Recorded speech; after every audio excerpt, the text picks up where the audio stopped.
And at this point, I'd like to introduce those on the peer jury that are here, and I'd invite them to not only come up and get your certificate, but also make a little if you like to greet the council people and shake their hands, we'd invite you to come up on the dais too. So the first person is Bridget Baker.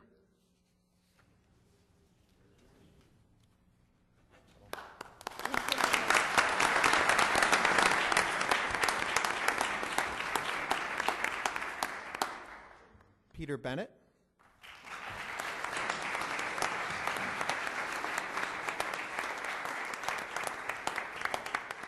Alexandra Brinkmeyer.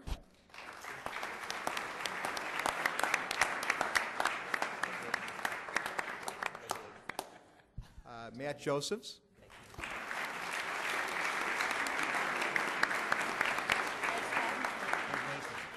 Michelle Kennedy.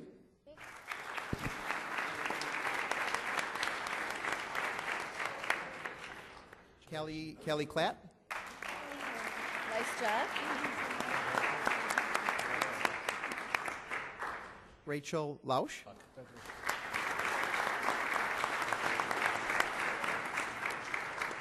Matt Mordini.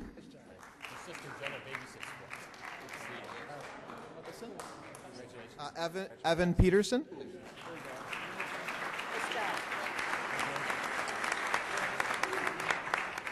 And Will Peterson. Thank you.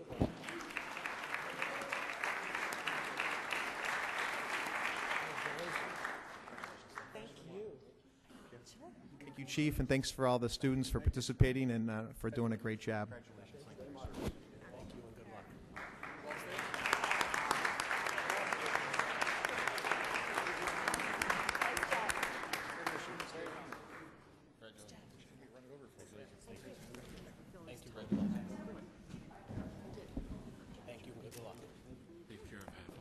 Got a lot of recognizing tonight, and it's a good thing.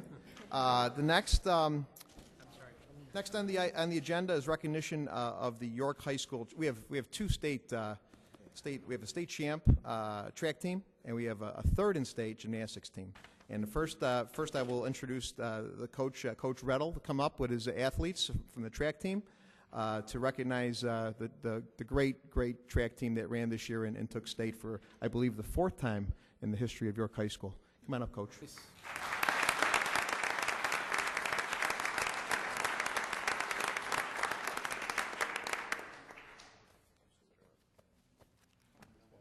The track team, why don't you line up along this wall, please? As they're doing that, I'd like to take the opportunity to thank the community of Elmhurst, which is a great place to work that makes a sizable investment of time and money and interest in their young people, as evidenced by tonight.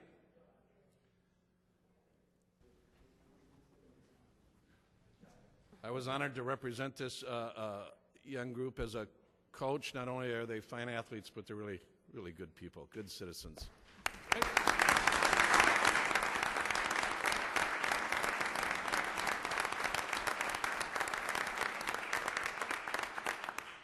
Track is a sport where you can pretty much determine how good you are because you have a stopwatch and you have a tape measure, and this group is pretty exceptional in a lot of ways.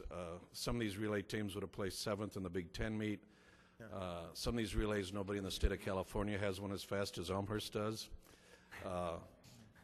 Later this week, they're going to go as a club team to North Carolina, to represent them in the Nike National meet, and they have big goals. They could be national champs, and some of these relays would like to set a national record. So they're going to make that attempt later.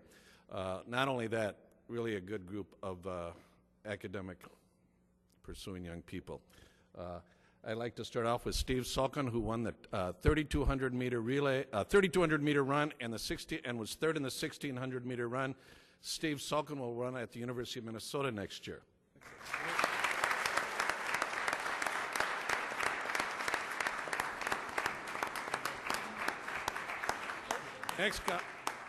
Next comes Jimmy Sullivan, who ran in the 4x1 relay, 4x2 relay. They were second in both, and Jimmy will go to Illinois next year.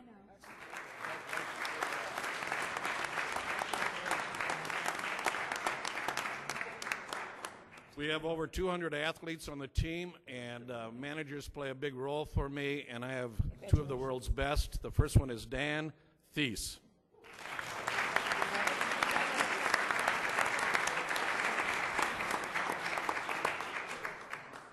The other manager that has been with me for 3 years is an exceptional young man, Mr. Baker.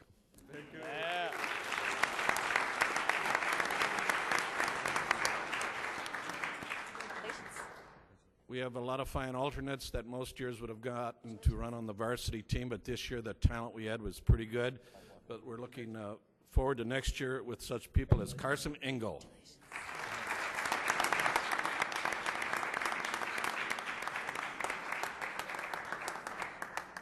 The leadoff man on the 3,200-meter relay was Patrick Morgan and put us in first place.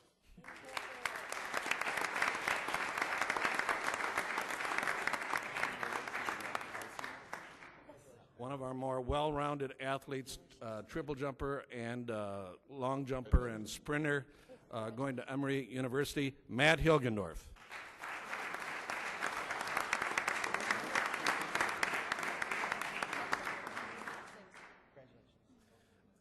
Also running the 3,200 meter, and York went 1-2 in that event. In a lot of ways, that sewed up the meet for us.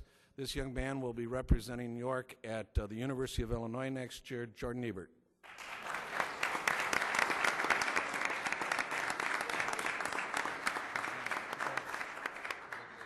Another one of our versatile athletes who was a long jumper, triple jumper, and horizontal sprinter represented us in the 2 sprint relays that took second, going to Eastern Illinois, Terrence Williams.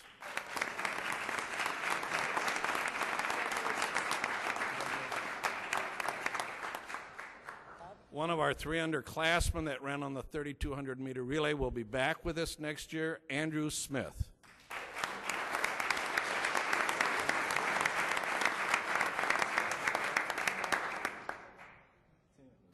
The next young man, unfortunately, had the tragedy of getting injured the very week of the state meet, and he was one of the fine runners in the state of Illinois. But I'm always so proud to tell everybody he's going to MIT, David Way.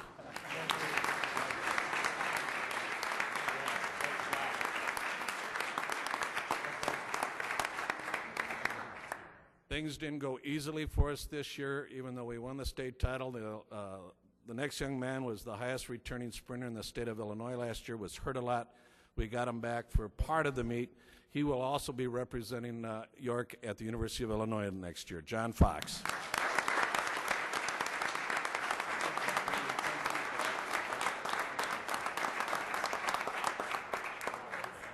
One of our most versatile sprinters, Nick Quaglia, represented us in all 3 sprint relays, the 4x1, 4x2, and 4x4. Nick Quaglia.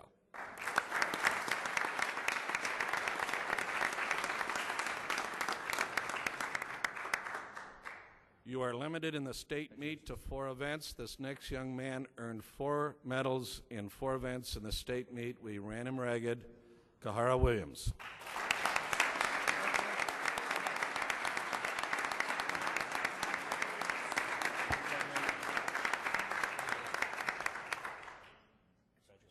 The next young man was an alternate on the 3,200 meter relay. We like him a lot because he's a sophomore. Nick Gornick.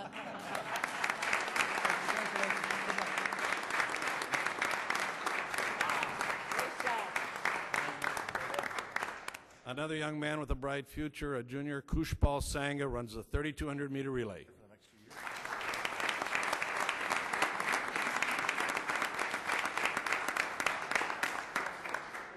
Last but not least, we pulled people that we didn't expect to run, and we threw them into the fray, and this next young man did a great job bailing us out at the last minute. Matt Schacht in the 3,200 meter relay, a junior.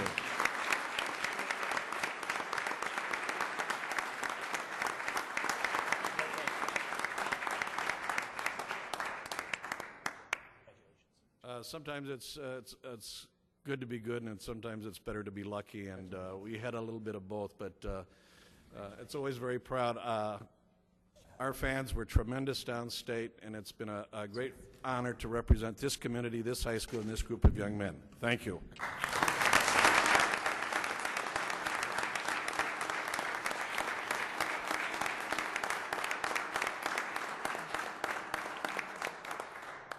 And you don't get there without a great coach, and having been a former runner who ran for Joe Newton, this man, Coach Rettel, was a great coach and really helped motivate those kids and get everybody on the same page. And I think Mr. Reddle deserves a round of applause as well too.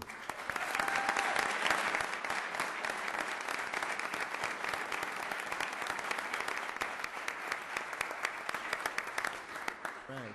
Now I ask Coach Leary Ohanes, the head gymnastics coach from York High School, to come on up and bring up his athletes as well too. Third in state, a York gymnastics team.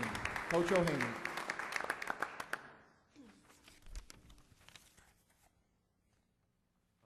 All right. As you can see, it's just a bit of a smaller roster. Not going to take as long here. You know, when I was coming out tonight, I was going to send out a little disclosure. I didn't know I was going to be doing this, giving a little bit of a speech about my guys. Very happy to, but I'm kind of flying by the cuff here, so if you'll excuse that. But I have a lot of great things to say about them. And one thing I didn't get a chance to say much to them this season. I'm a first-year head coach at York and in general in gymnastics, and I stepped into some big shoes. And I didn't entirely understand the system that they had with them the prior years, but it worked. And they made certain that I understood that and learned it. And I give them great credit for not just being participants, but sticking with it, sticking with a new coach, someone that does something differently, and teaching me and meeting me in the middle point. So thank you guys for hanging in there with me. And they did great things. As a team, they came in third, and I still believe to this moment with the potential to win it all if a couple other things would have been different throughout the season. So we'll just give you a round of applause for that alone.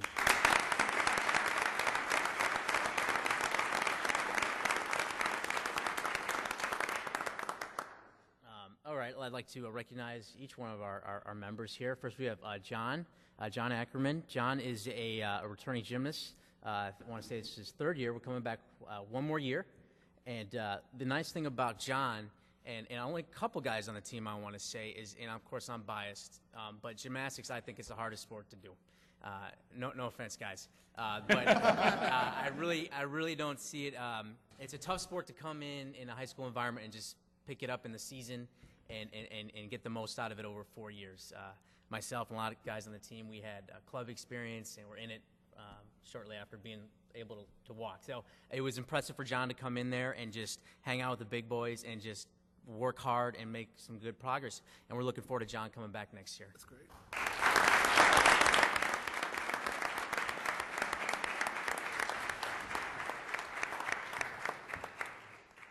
The next gymnast we have is Ben, and Ben is actually in the same category. He came in as a first-year gymnast, at least in the high school. I think at one point in time he might have done a recreation class or two. But all season long, myself and the assistant coach were saying, darn, if we only had him a couple years ago, where would he be now? But he's also a junior, and he'll be back, and we're looking forward to a big progression between now and then. Thanks, Ben.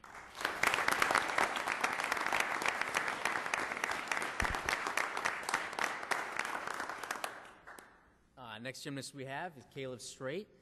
Caleb, come on over. I'm not going to bite you. Caleb's actually the captain of our team, and that was something I decided. I didn't understand the process or the procedure to choose one, but I decided that based on the leadership skills that he exhibited in the gym. It wasn't so much of telling guys what to do or what not to do. It was just him working hard day in, day out.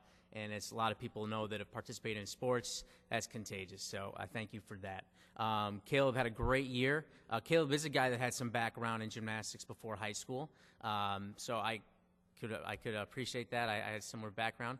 He did great things this year. He ended up qualifying at large as an all-around gymnast. And if I recall correctly, it was 6th place all-around, right? 7th, with the correction. He was 8th originally, and then he told me he's a bright kid. He was 8th, and there was a miscalculation, and he made sure that I called the IHSA and got him into 7th place. So, pretty impressive.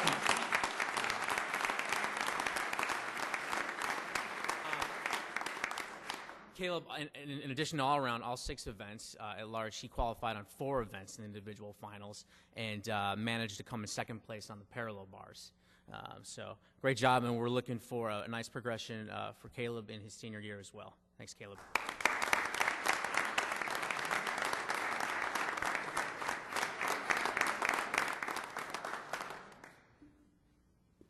Tommy.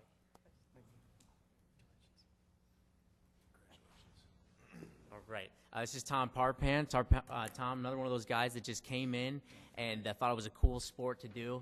And I wish I was around when he was a freshman and had that reaction to the sport.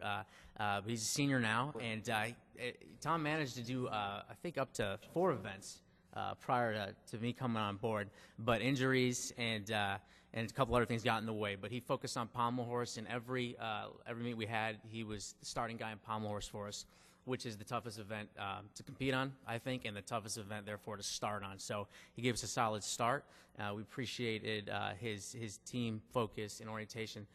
Tom will be going to local junior college in the next 2 years, and then possibly going into graphic design at a major 4-year college. Thank you, Tom.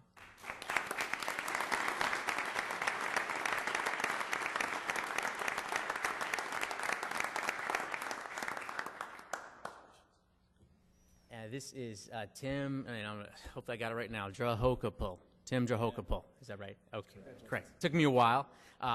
Tim's another guy that had a little bit of experience before coming on board. Another all-around guy, but I don't think he had as much experience as the others. Tim had, from what I'm told, he progressed quite a bit from last year. Kind of toughest critic at times, but he stepped it up for us when we needed him to, and I really think that it was because of his performance on some key events that we were able to get a trophy. Tim will be back next year for a great senior year, and we look forward to his leadership in the gym. Thanks, Tim.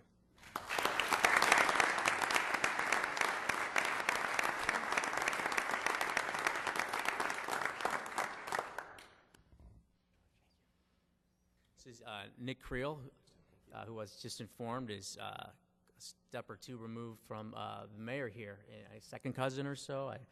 I see somewhat of a resemblance. There you are. But found that interesting. Nick is by far one of the strongest, most explosive tumblers and vaulters I've ever seen. He's just got it in him. And it's amazing because he didn't have the club background, didn't have years upon years of experience. And I didn't believe it for a long time because what the kid was doing was just out of this world for a gymnast who started in high school. Nick got qualified at large on floor and vault in the state competition, was a key part of those events for the team. And we look forward to him coming back next year for an awesome senior year. Thanks, Nick.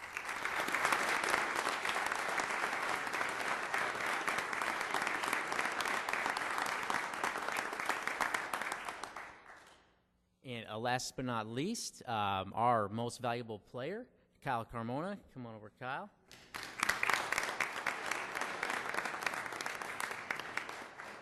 Kyle's funny. He's a very warm person. He's got a great heart. He likes to give people hugs. I had my sister out the other day helping us set up the gym for the summer camp, and we were leaving, and she wanted to shake his hand, and he gave her a big hug, and she thought the world of that. So, thank you for doing that.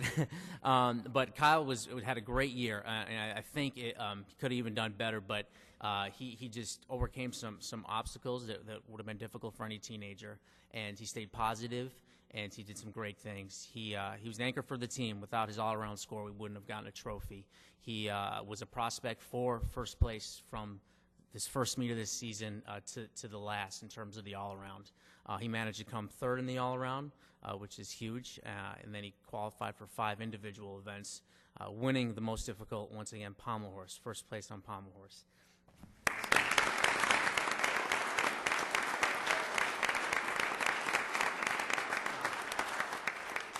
Kyle also, and he'll have to correct me if I'm wrong, but 3rd all-around, 3rd vault? Yeah. 3rd vault, and a couple 5th places, is that right? Yeah. It's just a humble kid. Doesn't mean much to him, but those are huge accomplishments. I'm honored to say that Kyle will be serving our country. He just enrolled in the National Guard, and we commend you for that, and we wish you safety and a fulfilling career. Thank you.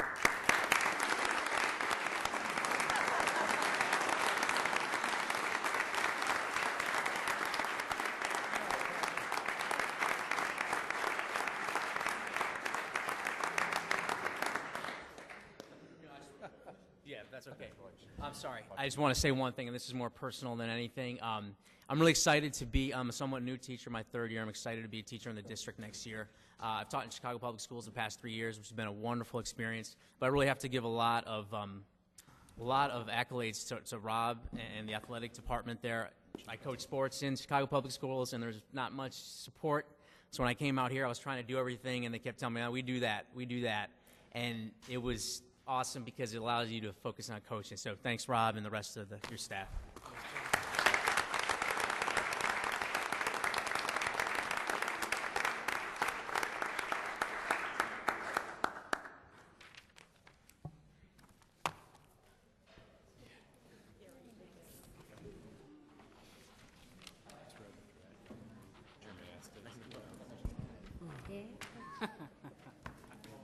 Well done, everyone. As the room clears, we appreciate what talent we have in this town between our schools and our athletic teams. Last meeting, we saw an academic series of state champs and runner-ups, and here we have some of the finest athletes in our town. Again, the fourth state track title ever in the history of York, which those are hard to come by. I think we've got 26 in cross-country. But when you got to put a whole team together for sprinters and field guys, what these guys just did is incredible. So, and the gymnastics team, that's just terrific. They've got a series of state champs, state titles as well. I know Alderman Mulliner did a lot of work on that gymnastics mat as well, and it's great to see the gymnastics team out here with a third. And last year they had a first in state. So, great talent, and what can I say? It's a great town to be a mayor of. It's for sure. So. Let's see here. Next on the agenda, receipt of written communications and petitions from the public. If there's anybody that would have any type of written communication or petitions from the public, at this time we'd ask you to present those to Clerk Spencer. Seeing none, we will then go to our public forum. Would anybody at this time, this is where anybody would like to speak for 3 minutes, has that ability to do that. Gentleman in the back on the left there. On my left, I should say. If you could, just please state your name and your address, and then we'll give you 3 minutes to speak, and that would be terrific. Thank you. My name is Bill Trudeau, 558 Fairview. I've spoken up here a number of times about the same thing I'm going to speak up about again. Last time I was here was January 20th, and it was specifically about code violations on my end of town. I live in the 5th Ward. I spoke about 7 particular things because it's all I could speak about in 3 minutes. Mr. Dubiel called me a couple days later and explained to me each one of the things and how he was going to correct it. And out of the 7 things, 2 got corrected. The rest still exist. Yesterday, obviously that approach didn't work. So I drove around for an hour yesterday on a Sunday, and I took 109 pictures of 150 zoning violations. One of them is actually right outside the window down here. If you look, I'll make cash quick sign. There are large real estate signs that are beyond the scope of what's supposed to be allowed. There are commercial trucks parked in residential areas. There are building code violations. I made 16 copies of this. I'd like to present it. But the 150 violations at the minimum fine of $50 a piece is $7,500. At the maximum fine of $200 a piece is $30,000. That was yesterday. It would be nice as a taxpayer if someone would enforce the laws so that you guys don't have to come up with different ways to try to raise funds. Charge the people that are violating the law. And I'd like to present these to wherever they're supposed to go. If you'd like to present them to our clerk here, Patty Spencer, Clerk Spencer, they would be fine. If you'd like to approach Clerk Spencer, thank you.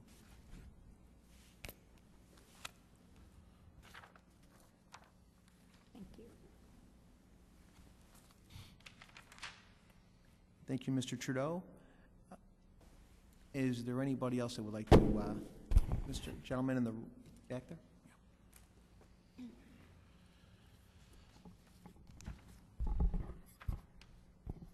Good evening. My name is Daniel Cusack. My wife Nancy and I have owned our home at 0 South 579 Kirk since 1987.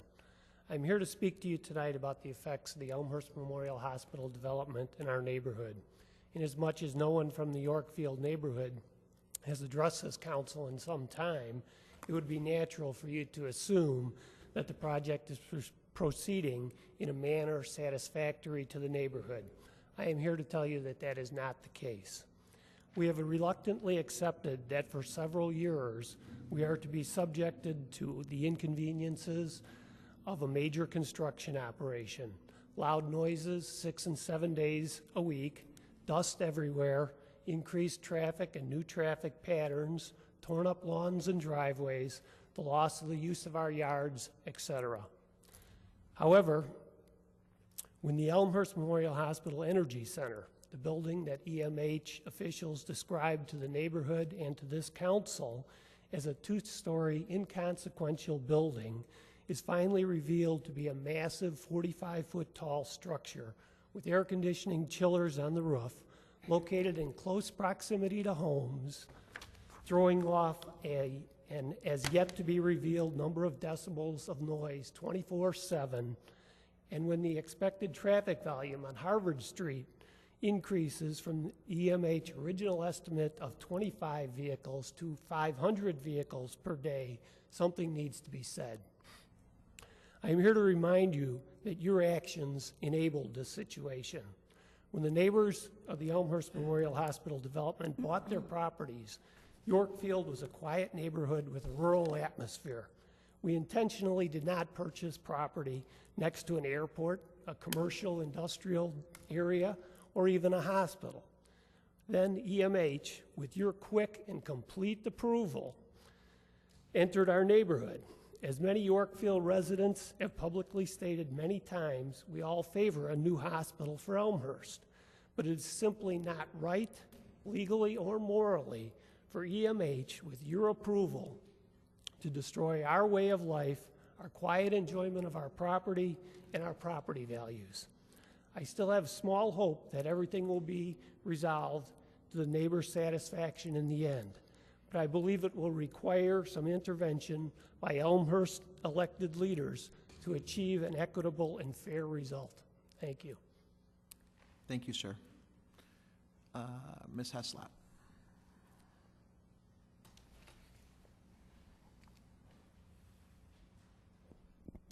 My name is Darlene Heslop, and I live at 200 North Michigan Avenue, number 227 in Elmhurst.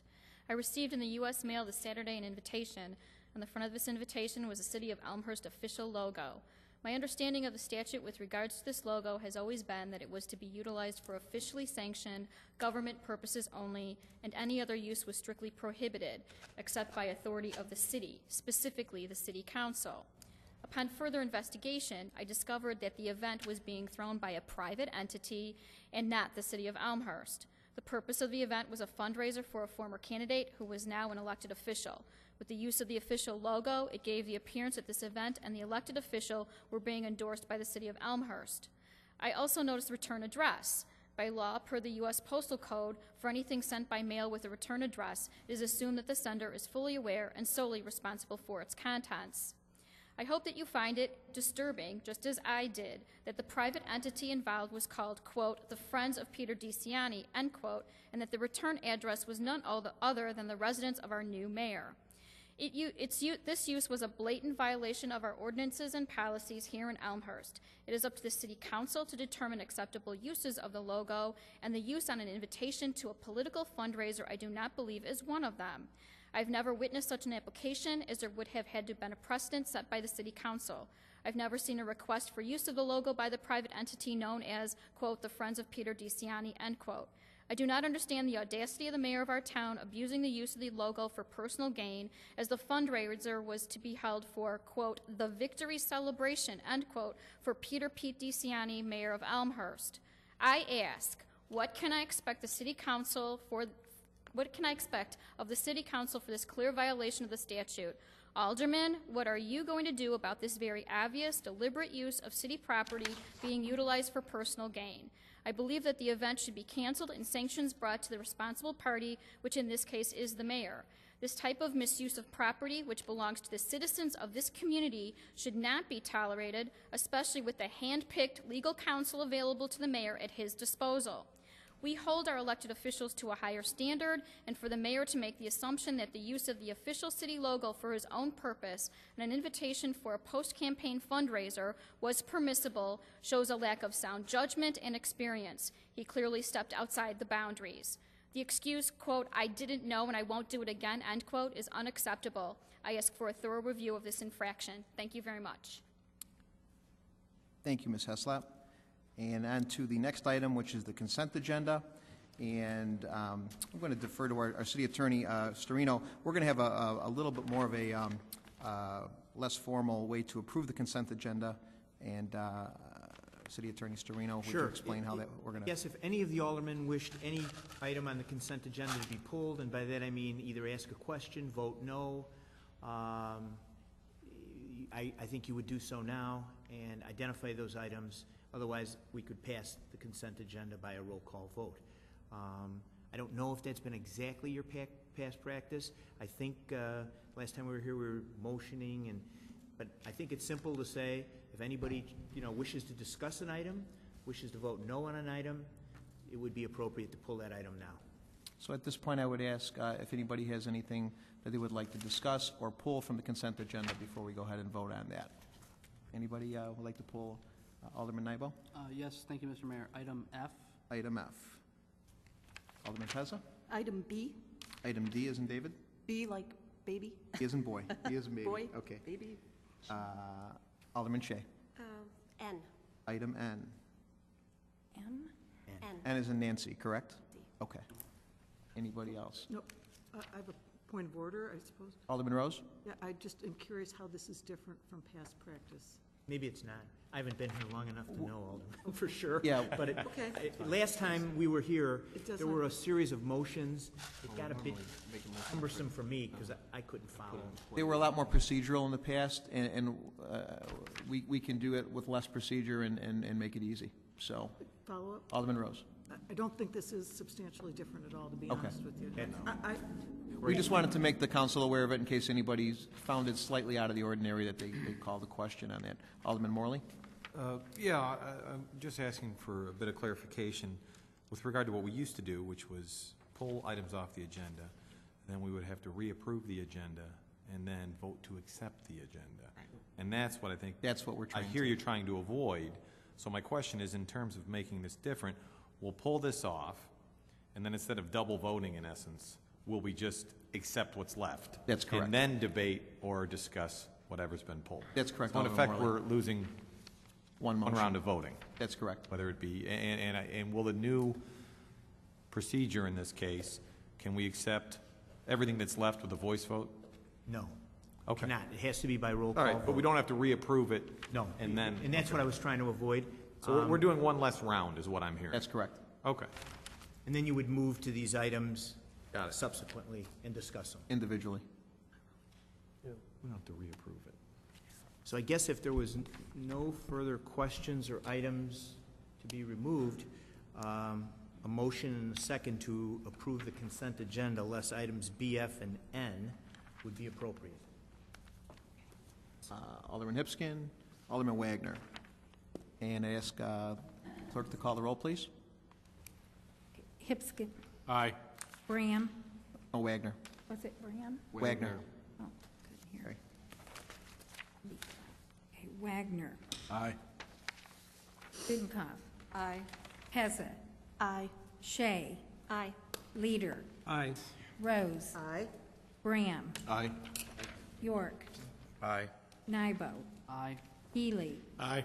Morley. Morley. Aye. Kennedy. Aye. Mulliner. Aye. 14 ayes, 0 nays.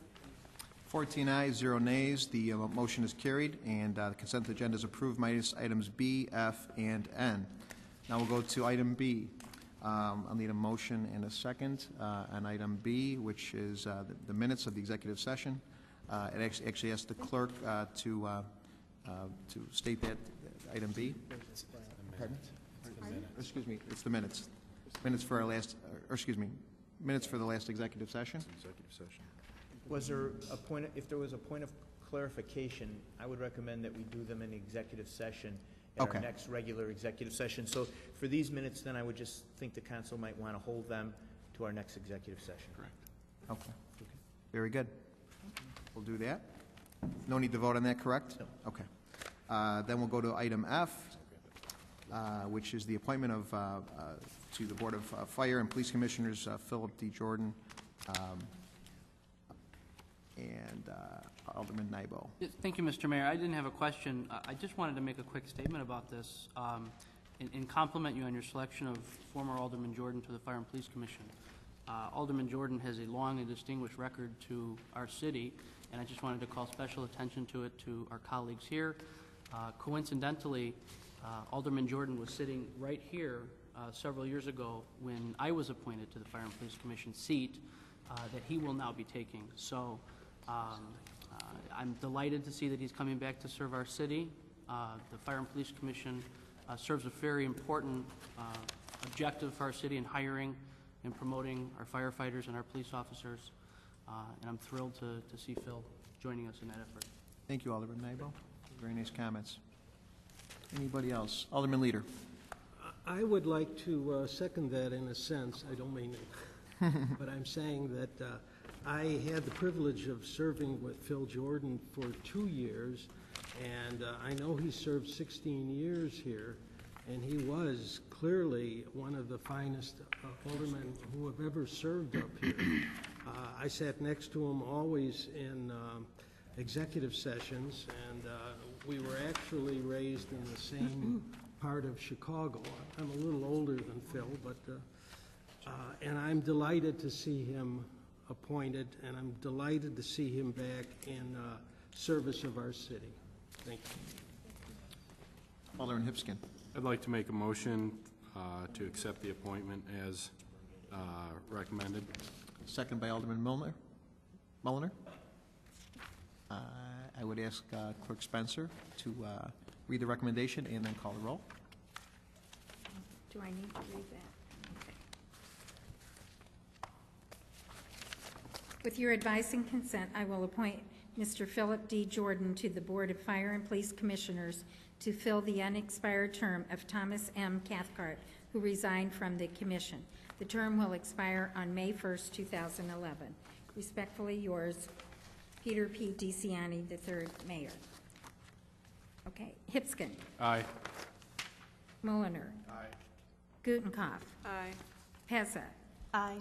Shea. Aye. Leader. Aye. Rose. Aye. Graham. Aye.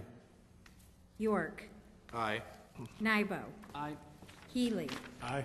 Morley. Aye. Kennedy. Aye. Wagner. Aye.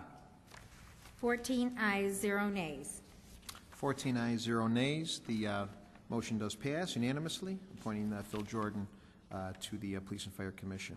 And, that's a great move for Elmhurst, and I've got a great person on board there. Next item on the consent agenda that was pulled was item number N, letter N, Nancy, which is the report Large Street parking deck demolition proposal.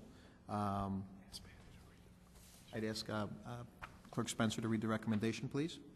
It is therefore the recommendation of the Public Works and Buildings Committee that the proposal for construction management services, including building demolition and site work from Arco Murray National Construction Company in the amount of $176,123 be accepted.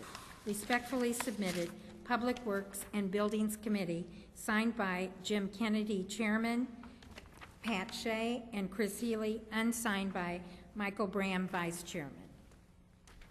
And at this point, I'd like to ask for a motion and a second on this recommendation. Alderman Kennedy and Alderman Healy. Wait. Any discussion? What's that? Just to bring it to the First, floor. or do we do discussion first and then a motion in a second? Alderman, I refer this to Alderman Kennedy, Chair of Public Works. Okay. First of all, this is a good project in its fundamentals, in that the number one need that people have talked about in the city center is the need for more parking, and especially as we look towards more development onto Addison Street, it's going to be very important that we have a place for additional parking. As we look at the project, there's a number of points, and I want to run through these. First of all, we have a very critical timeline. Given the current contract, we have to have a claim filed by August 24th for any issues related to the remediation of the asbestos or any other contamination that may be on the site related to the legacy of that entity there. Per the Gantt chart that we all receive in our packet, we will have a clean site by 8/11 if we choose to follow through with the plan as it is stated. That allows us for 13 days of lag between the clean site and any time at the end of that 60-day period. If we have any issues related to weather or tasks that take longer, it's going to compress that period of time. So we really have to be very mindful of what we have from a timeline. The one point I have as it goes forward is, are we following the right process? And from a legal standpoint, as I understand, there's nothing contractual that binds us to use ARCO Murray. What we have is a group here that wants to work with the city, wants to develop a partnership so that we can develop an area of Elmhurst that will be key for us moving forward, hopefully as the economy comes back. I think as we look at it from are we doing the right thing, we have to break it up between professional services and the general work, the construction, the demolition, whatever we want to call it. As I understand it, and I'll defer to the legal counsel, Storino, based on the way this is set up, professional services are not required to be bid out for this type of project because of what we've done in the past and the way we've approached things. From a general work standpoint in the construction and demolition, because this is not a project being run specifically by the city, it is not required to be bid out in a public forum in terms of being required to be put out in the newspaper. Now, the bid process still holds because ARCO Murray is going out and using bids. It's being done in a more traditional format in terms of them working with people that they have in the past, calling them, soliciting, and then bringing those bids together. All in all, as I understand it, we are this project is being approached in accordance with the applicable laws that hold in terms of projects like this. Now, in terms of things we want to change or may want to change with the process going forward, what I've talked to City Manager Borchert about is that going forward we would have any bids related to the project opened at City Hall for the review of city staff and also to make sure that that process was open and transparent. The second piece is that if there are contractors that we as a city have used in the past for different aspects of the project, we would encourage them, if they haven't already participated in the process, to be part of that going forward. Okay. Last point is, I think, important to everyone is, are we getting a fair deal? Is this something, a project where we're getting a fair and equitable project and spending, the right amount of money for this? From the contractor work, again, this is done via bid, and we would be doing this as this was a City of Elmhurst project. For the ARCO Murray charges, and I know there's been some questions from a number of aldermen as to how those break up, there's really, 3 or 4 major points. They've put in place a profit of 4.5% and an office overhead of 3.5%. In talking with City Manager Borchert, he reviewed these numbers, compared them to previous projects, and has found those to be in line with what we've seen in the past. The other item was related to insurance. That's a given. And then I think the real questions come down to the just shy of $36,000 for the general condition work. City Manager Borchert again met with the folks with ARCO Murray this morning and reviewed this, and to the best of my knowledge has found that those rates to be in line and consistent with what is reasonable and customary related to a project of this type. As I see it, what we need to do going forward is we still have a question out there related to the entire project as to whether we feel that ARCO Murray is the best choice. We need to do that vetting process, compare their capabilities versus other groups, and determine if they are indeed the type of company we want to go with, or do we want to go out and look for others in this process. But as I look at this, we have the most important point is we're on a very tight timeline. If we were to choose to delay excessively, we could run into shouldering up to $100,000 in remediation cost that is currently covered by the contract, that if we were to miss it, we're paying, out of our pockets right now, and I would prefer that we didn't do that. So my proposal is we go forward with this. It certainly is not a perfect situation. I don't think any contract and anything is perfect. It is a situation we want to do this project, we need to do this project, and given the contractual requirements and the need to move forward, I propose we do so. Thank you, Alderman Kennedy. Follow up, Alderman Healy, or you follow with Alderman Shea? Yeah, well, with this parking garage, will get built. and it will supply a lot of need for the city, but I do have some concerns. One is the construction management service fees, because it's a $35,000 fee on top of the 3.5% and the 4.5%, which makes it about $52,000, which is about 30% of the whole project. That's a huge dollar amount. Also, it is a city-paid project. The money's coming from the residents, and it should have gone out to bid instead of just calling up certain people. The project, since it is being paid for the city, I don't know, and I'm not sure if the time crunch by even just putting it off for a couple weeks would be a bad idea. They don't, the people who are in the building right now, they do not move out until the 22nd. And if there are permits that we do need, because I know the asbestos EPA permit takes 30 days, no less, the city, we could have applied for all those permits as soon as we took ownership of that building. So if those permits aren't in hand, we could have had them in hand already, and that would not cause any delay whatsoever. It would be just the 2 weeks, because the Hurleys are not going to even move out until the 22nd. And that's the date that we would be looking at it. Alrighty, Alderman Shea. Anybody else? Alderman Brown.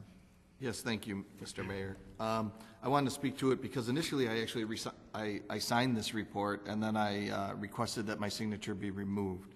I wanted to explain that rationale for probably the main reason why I want to speak tonight. The reason why I signed it was because during our first discussion on this, and this is the first initial step for this project, and I want to make sure that's clear. This parking garage that is being referred to has not been reviewed by council. I've made this statement a few weeks ago. Has not been discussed by council, has not even been discussed by any of the committees. So the only reason why we're moving forward is due to the timeline that has been already discussed here tonight, that we're under the crunch, under the gun for. The rationale on why we're under the gun could be debated, and I'm not going to approach that topic tonight. Some of the things I want to point out was, when I signed this report, I thought what was going to be paid to Arco Murray was approximately $35,000, $36,000. That is what, in committee, they actually stated that they would be closer to $20,000, I thought, and I'd have to actually review the minutes. So I thought that the cost that was being proposed was more than what I thought they committed to in previous discussions, but it wasn't that much more. But then, upon doing my own calculations, as Alderman Shea has already pointed out, we're coming in close to $52,000 for this project, which is, I beg to differ with Alderman Shea, I think is about 40-something% of the total cost of the project. That's a large sum of money, and maybe not in the grand scheme of things of the Elmhurst city budget, but a large sum of money in proportion to the cost of the project as a whole. Some of the other concerns that I had was this didn't go out to public bid, and the Arco Murray representative actually stated that the companies that did submit a bid were those of which that were handpicked or selected by Arco Murray.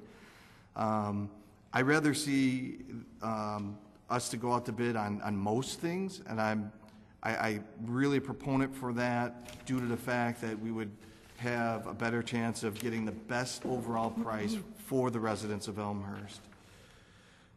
And I think that's really about, in summary, on the rationale on why I signed initially and then I removed my signature.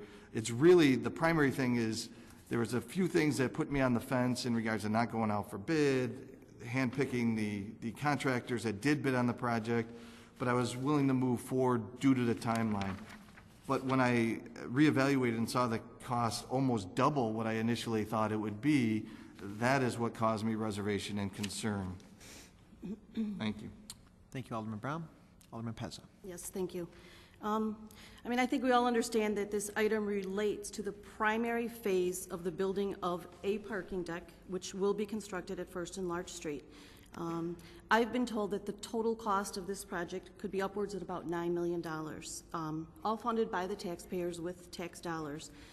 We are now looking at Phase 1, which basically includes environmental testing and the demolition of the structure that sits there today.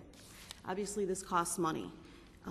We do have until August 21st to complete this phase, and just for this phase, we're being asked to sign a contract totaling $176,000. $124,000 of those dollars is for the companies to actually perform the work, do the testing, remove the building, put up the fencing. We're asked to pay another $51,000 some dollars on top of that to this Arco Murray company to watch over the project. That's a 41% cost to oversee a project. And I would just like, to think of it as a taxpayer. If I were tearing down my home and I was going to build a new home, I believe if I were paying $30,000 to tear my home down, that might be reasonable. However, I can't imagine any taxpayer agreeing to spend another $12,000 to hire someone to watch that person tear their house down. And that's basically what we're asking the taxpayers to do here. And speaking with a number of professionals in this business, these numbers really don't add up fairly.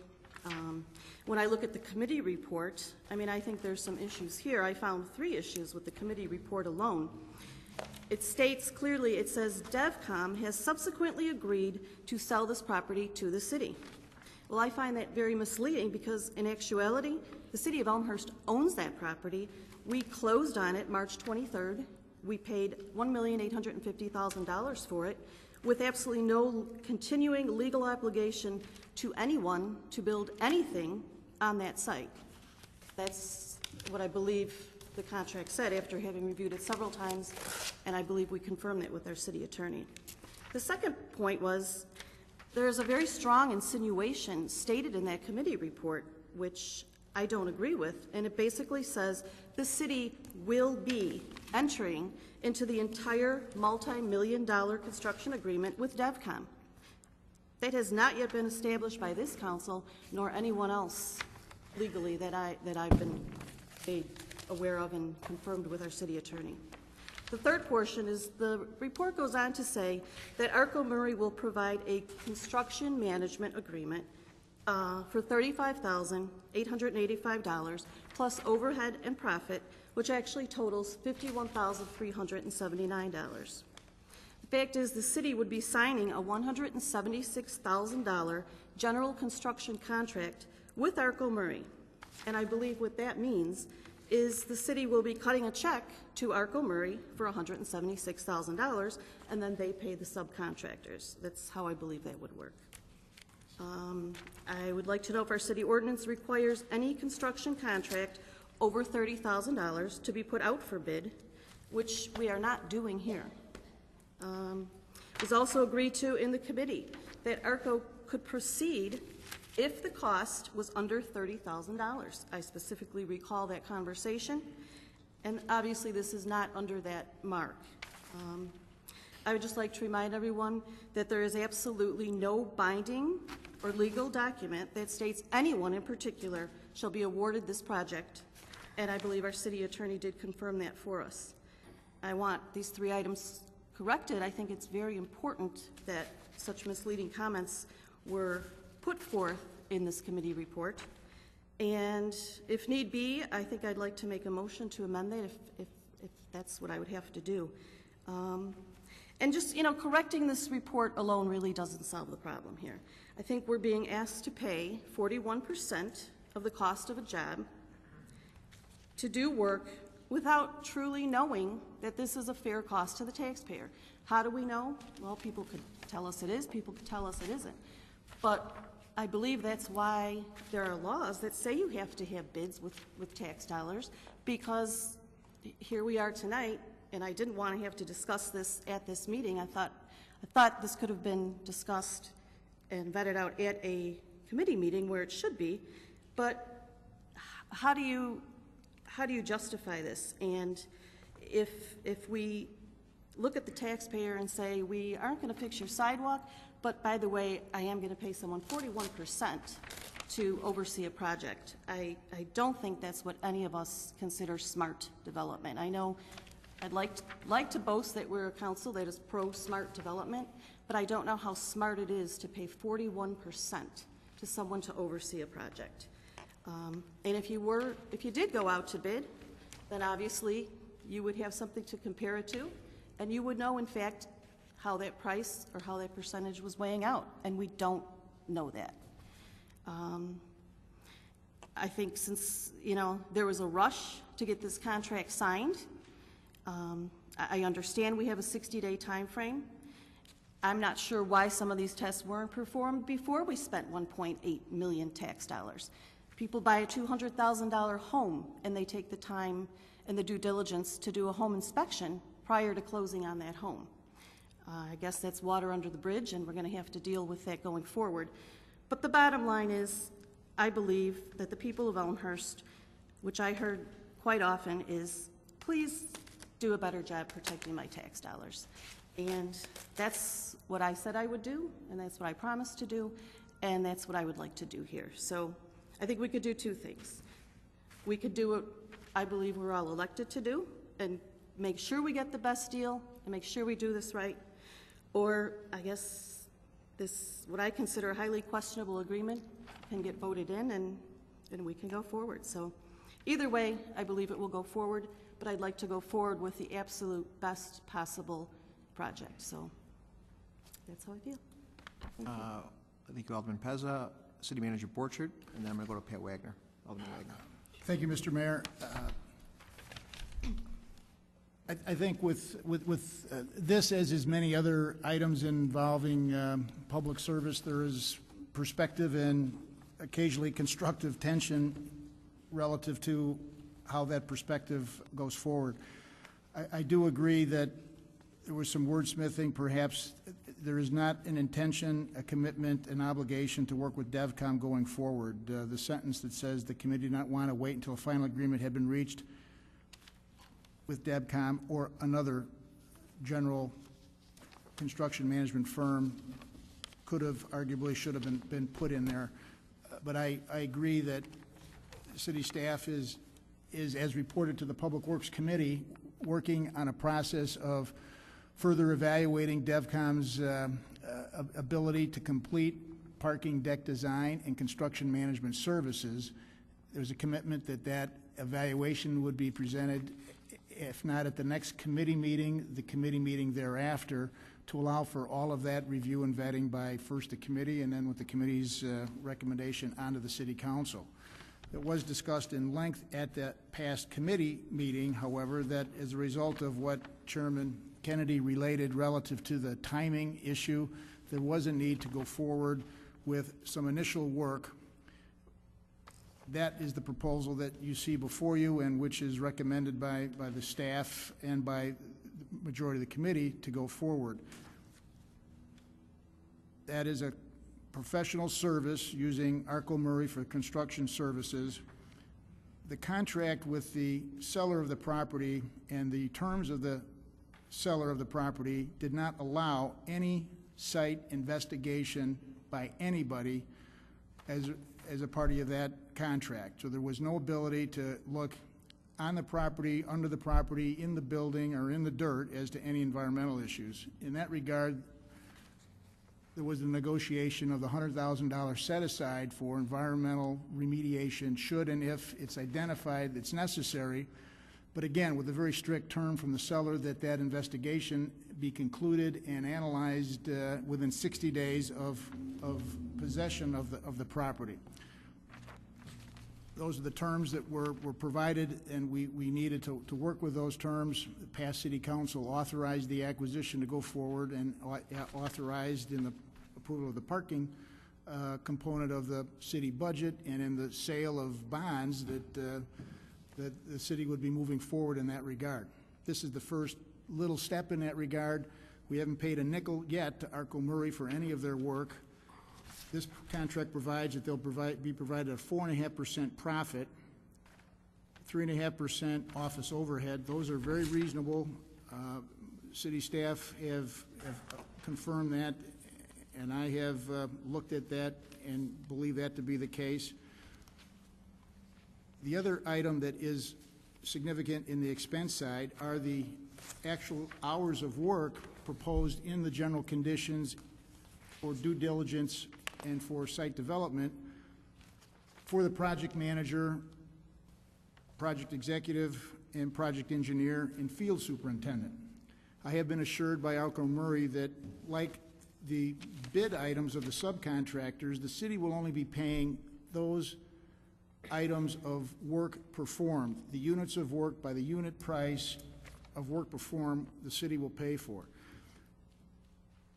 The project field superintendent and project engineer for this project has been identified in a, not necessarily a worst case scenario, it potentially could be even worse than this, but I think in a very reasonable projection of time, I've been assured that only time on the job will be billed to the city. A lot of this time can be times with overview by city engineers and city staff in that the project isn't into everyday activity. So we anticipate that a lot of those items of work will be less than what's identified. Whatever they are, the proposed agreement would be the city would pay for that. Whatever that is then multiplied by that 3.5% for office overhead and 4.5% for profit, which are fair and reasonable fees. And I certainly share in the day in, day out effort of making sure that every expenditure the city makes is a proper expenditure. I believe this agreement, this project is worthy of your approval. Would recommend it be approved. Thank you, City Manager Borchert. Alderman Wagner. Thank you, Mr. Mayor. Mr. Chairman, at the end of the report, towards the end of the report, there's about 5 separate pages. One's titled Phase 1, Earthwork, Demolition, Geotechnical Field Investigation, and they're called bid sheets. Did Arco Murray send these out to bid? Yes, sir. And we have the lowest bid? No. Mm-hmm. But they're shaking their head no. Well, They called. Pardon me? there was a bid process. That Arco Murray? Correct. I believe that was your question. So it looks like they have all of those figures correlate to the general conditions, and then the additional fee. I'm just trying to get a point of clarification here, City Manager, as well. So maybe you can help. That it looks like all of the low bids, one, the contractual work that needs to happen during the demolition process, and then a management fee. Is that something that's new to the City of Elmhurst to do in larger constructions? City Manager Borchert. Yeah. Actually, the City of Elmhurst has only used a construction management form of project management in a significant way in one prior case, and that is with the ongoing oversight of the fire station project. And in that regard, the city has hired the professional service of McHugh Construction to be the construction manager of that site. That McHugh Construction has bid the subcontractor work and reported those bids to the city, and the low bid meeting specifications was awarded for that fire station project. In a similar fashion, is anticipated that some construction management firm, and we're evaluating Arco Murray, will bring a report back to the Public Works Committee at either, again, the next committee meeting or the second committee meeting. Arco Murray or some other construction management firm, if Arco Murray is not identified as being able to perform that work. Our initial work suggests that they're going to be competent and able to perform the work. There's a bit of a difference between the city bidding out to any and all interested parties and receiving bids versus what the standard practice is for a construction manager to bid out to companies that they believe are capable and able and competent subcontractors to bid. I have suggested to Arco Murray that if they are successful and if they are selected to go forward, we will be asking them to send out their notice to bids in a more widespread fashion, and that the bids coming back would be opened by the city at the city clerk's office to clear up any any misunderstanding that the city is not open to receiving competitive bids and receiving competitive bids on this project. I think, Alderman Wagner, you've identified on the bid summary that there are at least 3 bids that were received for the various aspects of work. Those were bid by Uncle Murray, and my understanding is any competent subcontractor that was aware of the project would be able to bid. I'm not sure exactly how they advertise this to subcontractors, but should they or whoever serves the city going forward, we'll make sure that there's a very wide net spread as to advertising of this opportunity. Thank you, City Manager. Yes, Thank you, Alderman Mr. Mayor. Gutenkopf. Thank you, Mr. Mayor. So I have a couple of things to say, and I haven't written them out in any particular order, but I'm going to start with something I think the city, I understand, just came from this discussion by the city manager of Mr. Wagner pointing out that there are bid agreements. Based on these documents, my understanding was that those were not bids, but cost estimates that would allow Arco Murray to put together a basic dollar figure. That basic dollar figure is the summary dollar figure that this report recommends that we pay them, $176,123. The city manager mentioned that Arco Murray is only going to bill us based on actual hours of work performed, but that's not what this report says.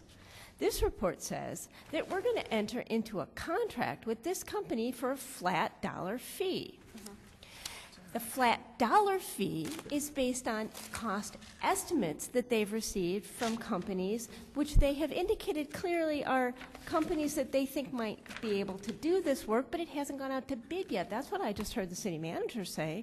So I'm not really sure I understand why we're in such a hurry to enter into a contract with a company that doesn't seem to want to be our partner.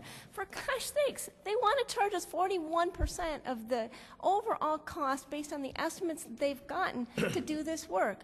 I'm sure they're a great company. I'm sure it's going to be a great project. I'm sure we need a parking deck on Larch Street. That's not the point here. The point is that we're spending a boatload of taxpayer money to do the tiniest little beginning part of this. We're setting ourselves up for another huge expensive project that's going to cost the taxpayers a lot of money. Alderman Shea asked questions that I haven't heard answered yet, and I'm a little concerned about skipping over Alderman Pez's attempt to make a motion about this document. This thing needs to go back to committee. It needs to be continually evaluated, and we need to make sure that if we're going to spend this kind of money, we're spending it properly. And I don't think we're there yet. Yeah, I'm sure Arco Murray's going to take bids. That's great. The real bottom line issue here is that they're charging us 41% of this contract. They want to charge us $51,379, give or take a penny here or there, for a project that's going to cost us $176,000. That's a lot. That's a big percentage of this. We're offering them a general conditions on top of a profit, on top of their overhead. Profit and overhead are great. Everybody should cover their overhead, and everybody should make a profit. That's how businesses grow, and that's how they keep moving. But we're also throwing $30,000 at them on top of that. So let's be reasonable about this. And let's take this thing back to committee. We're under, you're pushing us into this time crunch. We got a time crunch. I've heard that before. I've heard we got a time crunch with Han Street. I've heard we got a time crunch with every other building project we've tried to enter into. I'm not buying it anymore. We have until the end of August to do the site remediation. And if we're in such a time crunch, then let's go back to Alderman Shea's question. Why haven't we applied for the permits yet? We've owned the property since March. If it takes 30 days to get these, then what's going on? City Manager Borchard. I really don't mean this to be a response in an argumentative fashion, but the city can't get on the site. Nobody can get on the site until the city has rights to get on the site, and that doesn't happen until June 23rd, First, I believe that is, you can't apply for a permit until you do on-site investigation. Because of that, this project has been identified well in advance to allow us and the city to have proper approach, proper oversight, a professional construction management firm to provide that work. They're not charging 41% for nothing. They're charging 4.5% profit, 3.5% office overhead, and hourly service fees to do hourly work, just like an accountant charges, just like an attorney charges, just like a registered professional engineer charges, just like an architect charges on a time and material basis. General conditions is often done that way. Elmhurst will not pay for any work that's not done. They have taken bids on the city's behalf. However, the unit prices, just like a construction project, governs the unit prices, and the low bid contractor providing the best preferred proposal with the unit price. If they do the work, the unit price will be provided to identify what is actually paid. As an example, on testing services, there are fees for the geotechnical services based on the cost per lineal foot. The successful bidder is provided the lowest unit price of $35. We anticipate there'll be enough.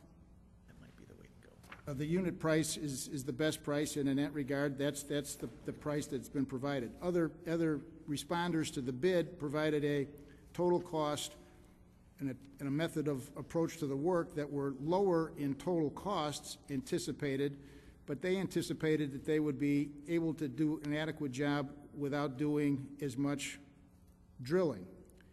Our construction manager firm, if selected, Arco Murray, believes that there's going to be more lineal feet of drilling done. Therefore, the better price is the price with the lower Point of lineal order, Your Honor. feet. Point of order. I love the city manager, but I have some concern about the city manager being involved in debate. This really is a responsibility of the committee and the committee chairs to debate this, and I think we should be cautious and protect the city manager. I think it's his responsibility to give us information, but I have some concern. I don't think it's fair to ask the city manager to debate this. I simply don't think that's fair to the city manager, and I have, as a point of order, I have some concern about that. Thank you, Alderman Rose. I appreciate the concern, but I think it's my job to provide recommendations. I reviewed with Mr. Storino my responsibilities just earlier today, and it says participate in discussions and make recommendations. So I gotta do that. And again, I think answer questions. I don't think it's accurate to say that there's a 40% charge for this assignment being applied. There is a lot of hours of work that are work that the professional service provider, in this case a construction manager, has to put on the job. If they put those hours on the job, the recipient of those services, the city pays for it. If they don't put in the hours, the city's not going to pay for them. Whatever they do provide, whatever the subcontractors provide, it's a simple addition of those costs, 3.5% for office overhead and 4.5% profit, which are reasonable. But again, in these cases of evaluating professional services, there's a subjective component to it and some constructive tension as one evaluates it. And the beauty of the process is that Elmhurst makes pretty good decisions collectively in that regard, and once you decide, it's my job to carry it out, and that's what we would fully intend to do. At this point, we would recommend that we go forward with Arco Murray, but it's your decision. Alderman Morley. Thank you, Mr. Chair. I have a general question and I'd like to have a follow-up. I have a general question either for, I'm going to throw it out to City Attorney Storino, if the chair would indulge me. Just prior to the new council being sworn in, we agreed on several things as it related to DevCom. And I would like a refresher as to what legally, I know that we actually signed some sort of general agreement or agreed to general conditions contract. Was that in relation to this DevCom project, or was that in relation to another DevCom project? So this contract is without, or this project right now is without contract? That's correct, Alderman. Okay. As a follow-up, a little bit of what City Manager Borchert was saying, but actually I think he has it wrong. He's underselling it, let's put it this way. I think we need to be careful up here about mischaracterizing the dollars. We have the benefit of the report in front of us, and our audience does not have the benefit of the report. So it's up to us to try to interpret it as fairly as possible, and to say that 40% of this is going to Arco Murray for management is flat out incorrect. If you've ever dealt in commercial property, purchased commercial property, or developed commercial property, and you read this report, you'll understand that it's not $38,000 writing a check to this man or to this company. There's a phase 1 environmental investigation. There's phase 2. There's geotechnical surveys done. This is not, we're not just handing this guy a blank check and saying, geez, I hope you keep track of your hours. I mean, this is stuff that he has to contract for. And quite frankly, it's in this report, so I'm kind of surprised that some people come to the conclusion, and some people could misinterpret who are watching this, that we are saying that this DevCon for Arco Murray is going to make a 40% profit. That is inaccurate. I agree. We got to watch our dollars very closely, but we also have to watch what we say very closely and not mischaracterize what we're doing up here. You put everyone else in a defensive position when we're trying to discuss this openly. So, you know, there's certain questions I have about this project, but I find myself almost defensively having to say, look, hey, everyone who's watching, I'm not agreeing to 40% profit. That's not the case here. Let's read the report and let's talk accurately about the report. Thank you. Thank you, Alderman Morley. Anybody else? Alderman Nybo. Thank you, Mr. Mayor. I don't think there's ever been an occasion where I was not more in agreement with Alderman Morley than I am now. I think it's incumbent on us to be very responsible with our comments here from the dais, and what I'm hearing tonight in connection with this report is very concerning to me because there's some outrageous charges that are being made. First of all, I mean, here's how I perceive the situation, is we've got our professional staff, our professional attorneys, professional engineers, and professional construction managers and people in the construction engineering or construction business telling us that this proposal is legal, ordinary, customary, the fees charged are reasonable, the services provided are routinely provided in projects like this, and for this particular project they're critical, and that nothing has been done wrong or inappropriately here. And then we have Alderman Pezza, Gutenkopf, Shea, and Bram saying that, no, none of that is correct, that the professionals are wrong. So on the one hand, I'm weighing what our professionals are telling us versus what the aldermen, who are not professionals in these areas, believe. And that's how I perceive it. And I prefer, and I think it's incumbent on us to rely on the professionals. You know, it's their judgment. I'm not in the construction industry, Alderman Gutenkopf. I'm not an engineer. I need to be able to rely on... Point of order. Could we please address the chair instead of individual aldermen, please? I think that requires a ruling. I think it's inappropriate. I can reference aldermanic comments on the dais. City Attorney Storino, you have a comment on there? You know, I think that the alderman can address other aldermen. I mean, the chair rules, but my opinion would be you could address comments of other aldermen. Point of order? Point of order. I just want to point out that that is certainly different than the way we've conducted in the past, and it's somewhat of a policy change. And actually, I believe it's contradictory to Robert's rules. What I heard Alderman Nybo say, and this is point of order, I'm trying to make my point here, is that yes, he can reference what other people said, but But you made a slight change when you turned and said, Alderman Gutenkopf, I'm not a professional, or something of that. That, to me, is the only violation I saw of Robert's rules. I don't want, and the reason why I'm speaking up is I do not want to change the policy. I don't want to say, hey, Alderman Pezza, I've got a problem with your comments, or Alderman Kennedy, I agree with your comments, because I think we're headed toward uncontrolled discussion. So Robert's rules is pretty clear about addressing the chair. I don't think there's any issues whatsoever, and I was pretty vocal about it, about addressing the comments that were made, but I'm addressing them to the chair.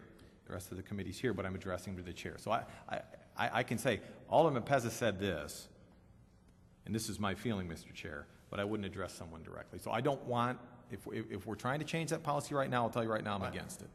I'm not saying we're changing it. I thought the question was, can I address those comments? Actually, my back is, I can't see. Then I think we're on the same page. Can't see certainly we Alderman can Nibel or Bram or Gutenkopf or any of you. So, to be honest, when you say the comment, I thought you meant. I thought that. Okay, I think we're on the same page. Certainly we can address comments. Yeah. Just avoid. That would be my under Robert's rules. And certainly reference them. Thank you, Alderman Morley. I appreciate that. And yeah, I would like those comments directed to the chair. Okay. Thank you, Alderman. Well, as I was about to say, as Alderman Gutenkopf commented, not referring to her directly, but listen, I think we're kind of getting caught in, first of all, some technicalities as to how we conduct ourselves up here. My preference, I understand the policy is, and I'll abide by the policy. My preference is just to engage each of you individually, directly, understand where you're coming from. But I would ask that we be a little bit more thoughtful as to the charges that we make. And there have been some charges, and so I will put that as a general question to the city manager, because I do believe that those are some issues that need to be clarified. City Manager Borchert, can you clarify that nothing about this process is legally inappropriate, and that nothing about the fees that we're charging for this service are out of the ordinary? This is what what is customarily charged for the services provided.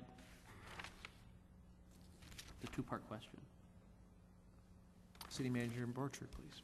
That was reported to the committee, and I would affirm that, and I believe that the committee report attempts to say that.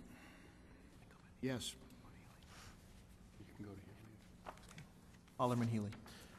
Thank you, Mr. Mayor.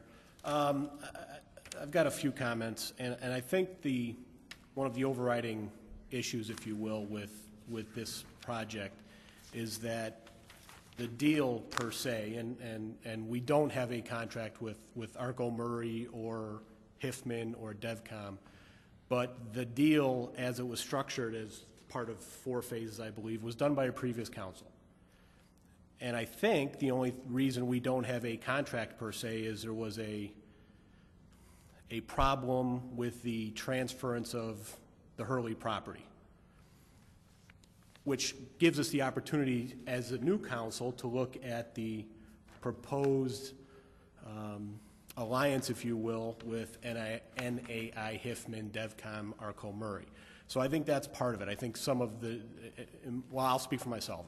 I'm trying to weigh what I see with what the spirit of the agreement, at least as I interpret it, was from the previous council.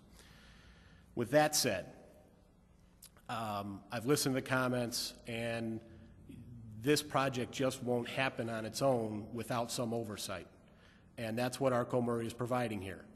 The general conditions, we're paying Arco Murray to manage the process for us. These things don't happen by themselves. Even if we were to go out and bid the demolition, somebody on the city would have to manage that.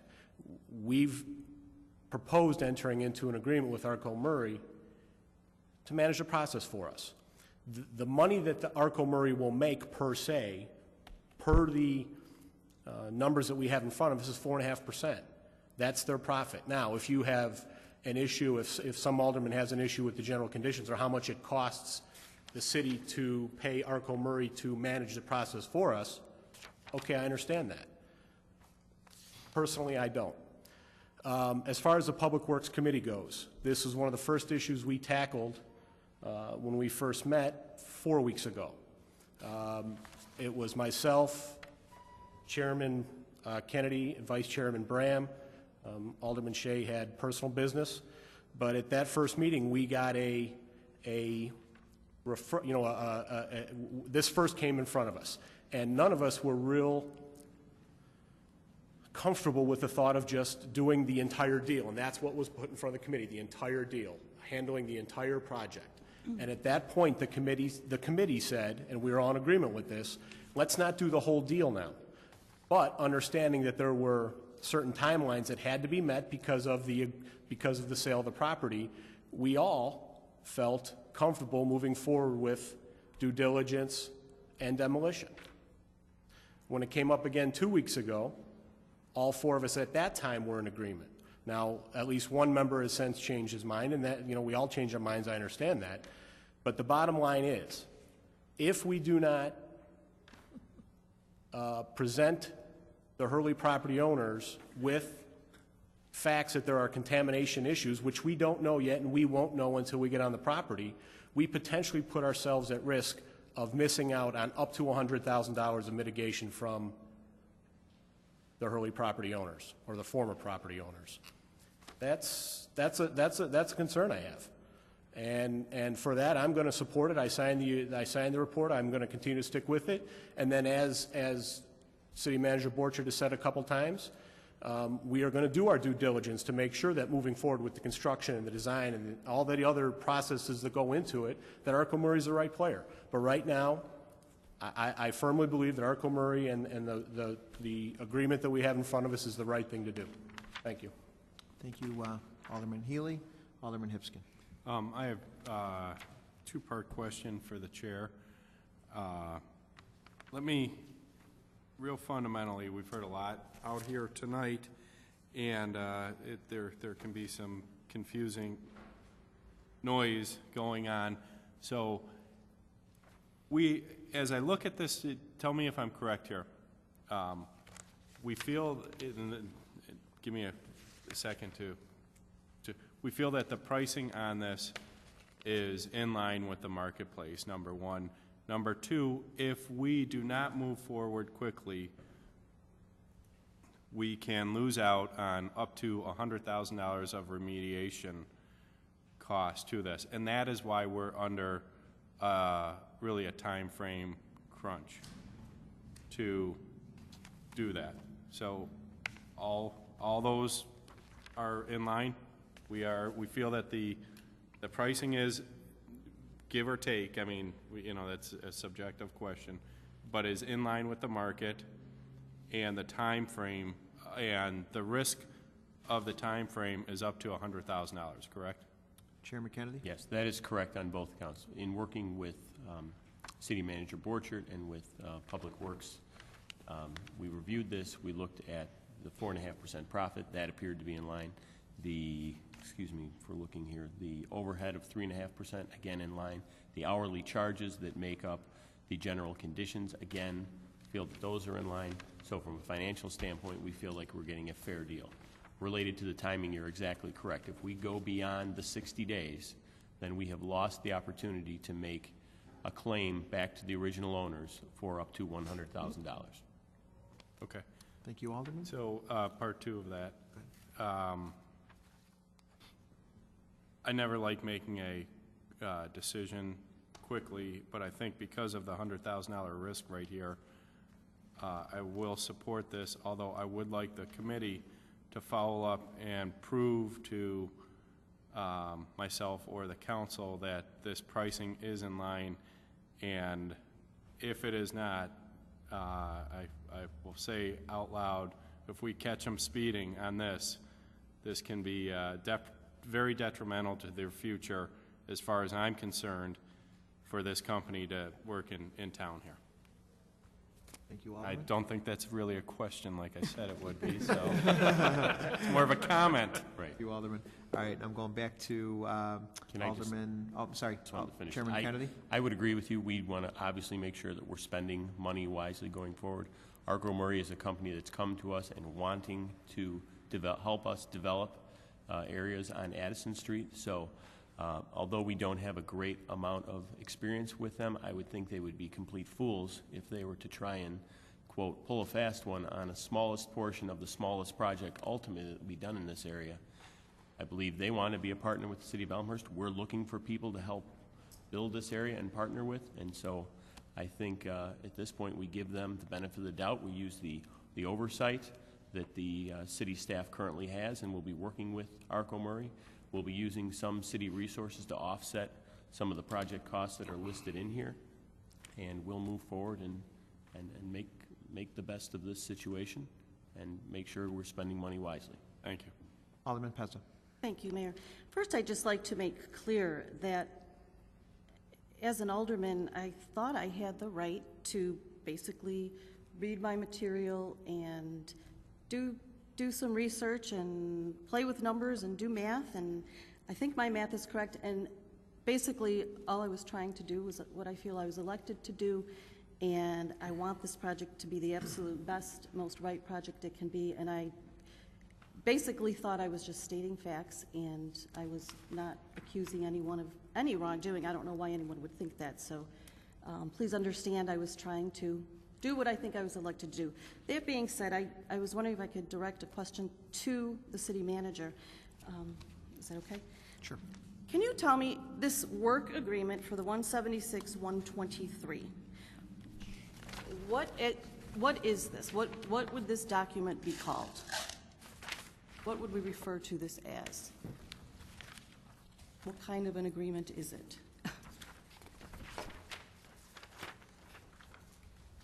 I'd call it a contract or work agreement. It's an agreement to provide work services and an agreement that identifies how they'll be paid for those services. I mean, is it a construction contract? Is it a general construction? What is it?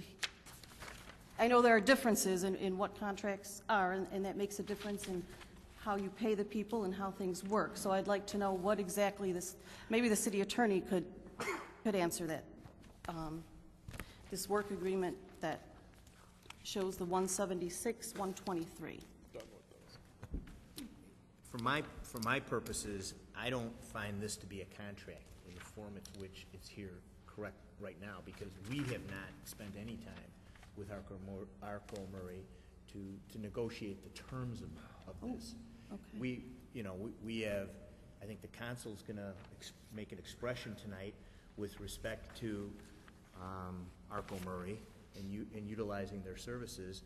And my thought process was that I was, and my firm was then going to be charged with working a contract with Arco Murray. And would that be called a general construction management contract? So that's completely different from a professional services. Well, there are professional services included in this construction management agreement. They are the geotechnical and the soil testing, and I would find those to be professional services.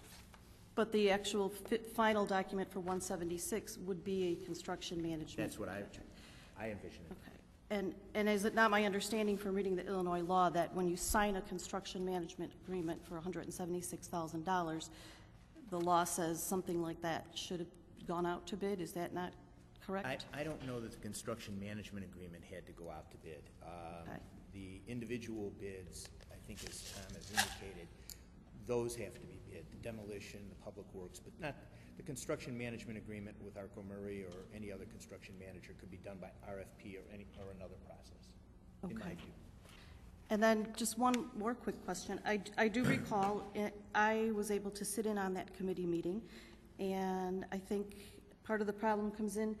I recall, and I believe others that I've asked to recall, that City Manager Borchert, you did direct to Mr. Danager the statement that, when I agree with Alderman Healy when he said that, in good faith, and we believed that this was going to go forward. And I do recall you asking Mr. Danager, point blank, can you do this for us for under $30,000? And he said, oh, sure, that shouldn't be a problem. And I thought when we left the room, as I believe that's what Mr. Healy was saying, that I left the room feeling okay about that. And I thought we had an agreement, and I left the room in good faith. And then when I see that it's now $52,000, that's where my concerns come in, and that's where the big red flag went up for me. And I would just like to see if you recall that $30,000 figure. I do recall that, Alderman Pezza, and there, if everything had been within the manager's authority, we would have left it at the manager's authority. Manager's authority is only $20,000. When you added in all of the subcontractor costs and all of the other professional services, it's way over $30,000. My conversation with Mr. Daniger that you were a party to was relative, from my perspective, to the professional profit fees that Arco Murray would be earning as a result of the services they would provide. And in that regard, it's way under 30. But that is really immaterial.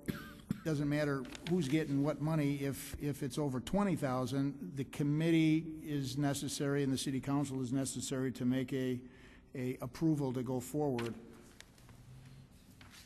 I don't know if that helps or does not, but I just wanted to confirm that we thought we left the room in good faith, being told this could absolutely be done for under $30,000, and it is not.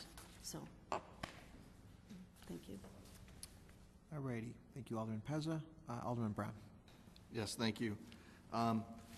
I just want to, I guess, clarify from my point of view of what's being done and what I have actually attempted to say previously in my previous comments. If I mentioned the word that Arco Murray was receiving 41% or 40-something% profit, that it was not my intent. My intent was that Arco Murray is receiving potentially 41% of the total of the work that is bid out. So I'm not saying, and I wasn't intending to say, that it was all pure profit. So that's a clarification I want to definitely put out there. There was references to Exhibit A on what Arco Murray is doing. The portion that Arco Murray is doing is item number 5, and then on the next page of Exhibit A, number 5, general conditions.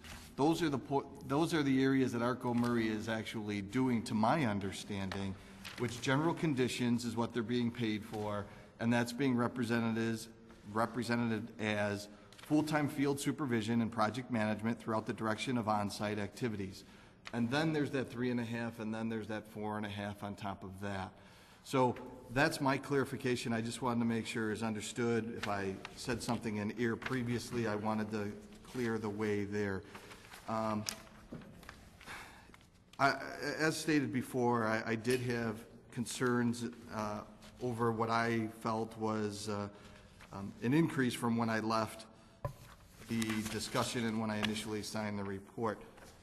I think City Manager Borchert stated earlier, which I think provided some good clarification to me, even though it's not represented as such in the report, and I'm going to make a motion to amend shortly. In regards to that full 36 or whatever that was, $1,000, if they're not spending those hours there, then they won't be paid for that. Well, that's not what the report says. The report does say that we're going to be cutting the check for, I keep flipping pages so I don't have the totals in front of me, $176,123. So what I would like to do is to make a motion to amend the recommendation, and if City Manager Borchert or anyone else would like to help me try to put this into words, make a motion. Order. I don't think you can direct comments to people like that. Okay. So what I will do is I will make a motion, and if the city clerk could wordsmith it accordingly, then that would be appropriate, I think. My recommendation would be to, how am I going to do this? I should have actually wrote it out beforehand. Yeah, write it. To actually make the statement, instead of saying 176,123, to break it out according to the actual exhibit that we have and phrase it per an hourly basis, which therefore would be up to that amount but could be less due to the hours put in according to the exhibit. Okay. Yeah. We say not to exceed. Wait a minute. Not to exceed. And just leave that. Well, Based on hourly charges to be reviewed yeah, if we by can, city council. if we could base it on the hourly charges and not to exceed the 176,123, I think that would provide clarification, as well as potentially we would be charged less than that, whatever the hours are actually put in, compared to the blanket statement of the general conditions of whatever it was, 36,000 and change.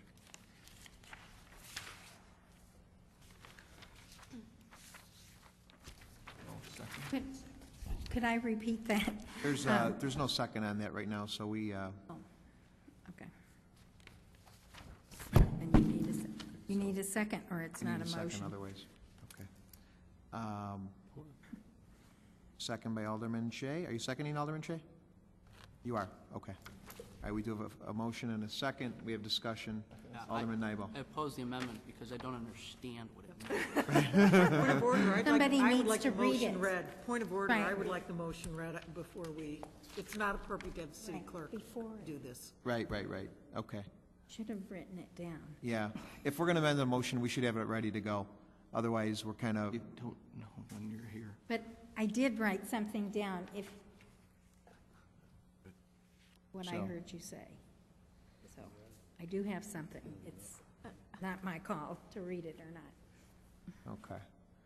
So we will basically, unless you have the, city attorney, can I refer to you on this? Sure, if it's been moved and seconded, if we need clarification on it, that's what the discussion could be on the amendment, the way, that would be my anticipation. I don't know, we should read it. And I understand what Alderman Nybo said, and maybe we just thought, we need a little more clarification of what Alderman Graham is saying about the amendment. I mean, I think I understand what you're saying, that this is, in effect, with respect to the 26,000, a time and material type approach where it's not going to exceed that amount. They're going to have to document per hour, on an hourly basis, exactly what time is being spent in supervision. Correct. Is that correct? Correct. Okay. So, having clarified that, is that everybody's intent to, that are looking to second this motion and vote on this motion, either yes or no? Is it the amendment would be made first? Yeah. And then the motion. So. I have a question. Alderman Hipskin has a question on this as well. Okay, to the person who made the motion.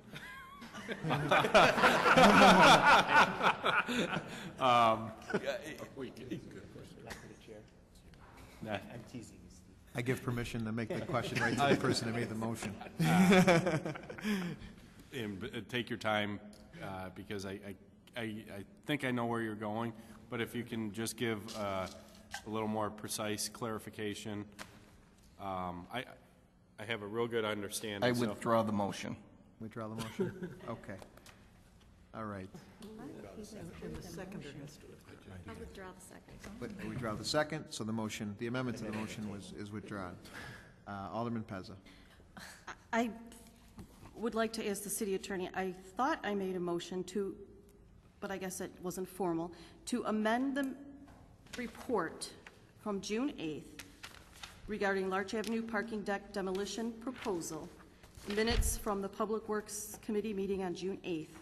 I had 3 items that I felt were incorrect and a bit misleading, and I guess I'm asking the city attorney how I would go about making a motion to have that report amended so that it does reflect a more clear picture of what's really going on.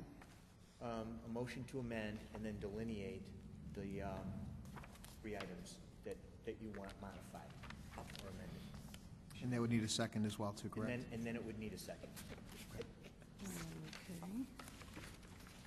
So I would like to make a motion to amend the Public Works and Building Committee report from June 8th of 2009 There are 3 items.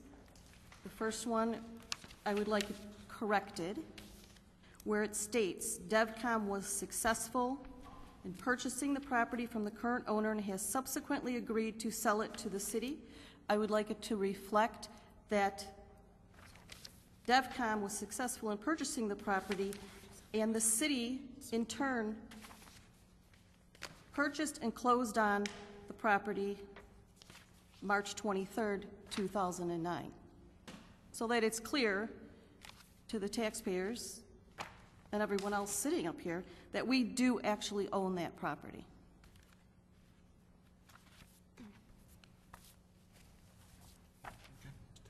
And the second part is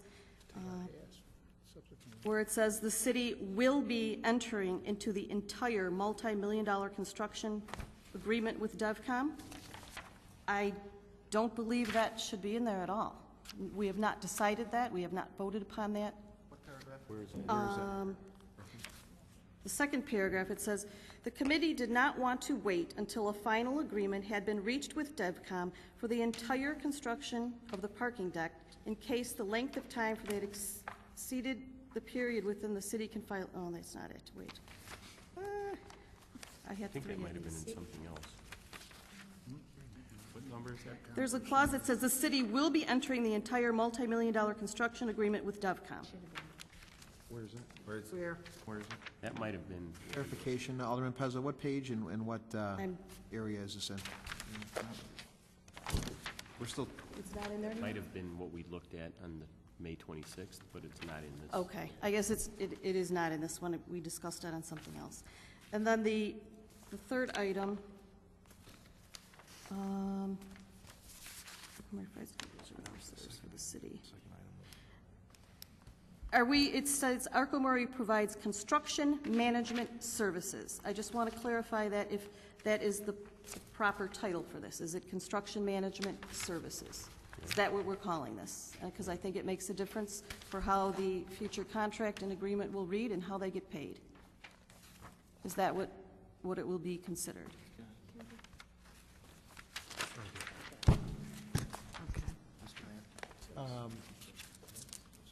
defer that Maybe to the city attorney. City attorney. Yes, I'm sorry. I see it, that it is a construction management services So that will be agreement, and correct. that's the way Okay. we would be preparing it. Okay, then I guess it would just be the correction to that portion where it does not clarify that the city actually owns the property. It says that, it insinuates that we're going to be buying it. I would like it to state that we closed on it on March 23rd and we do own it.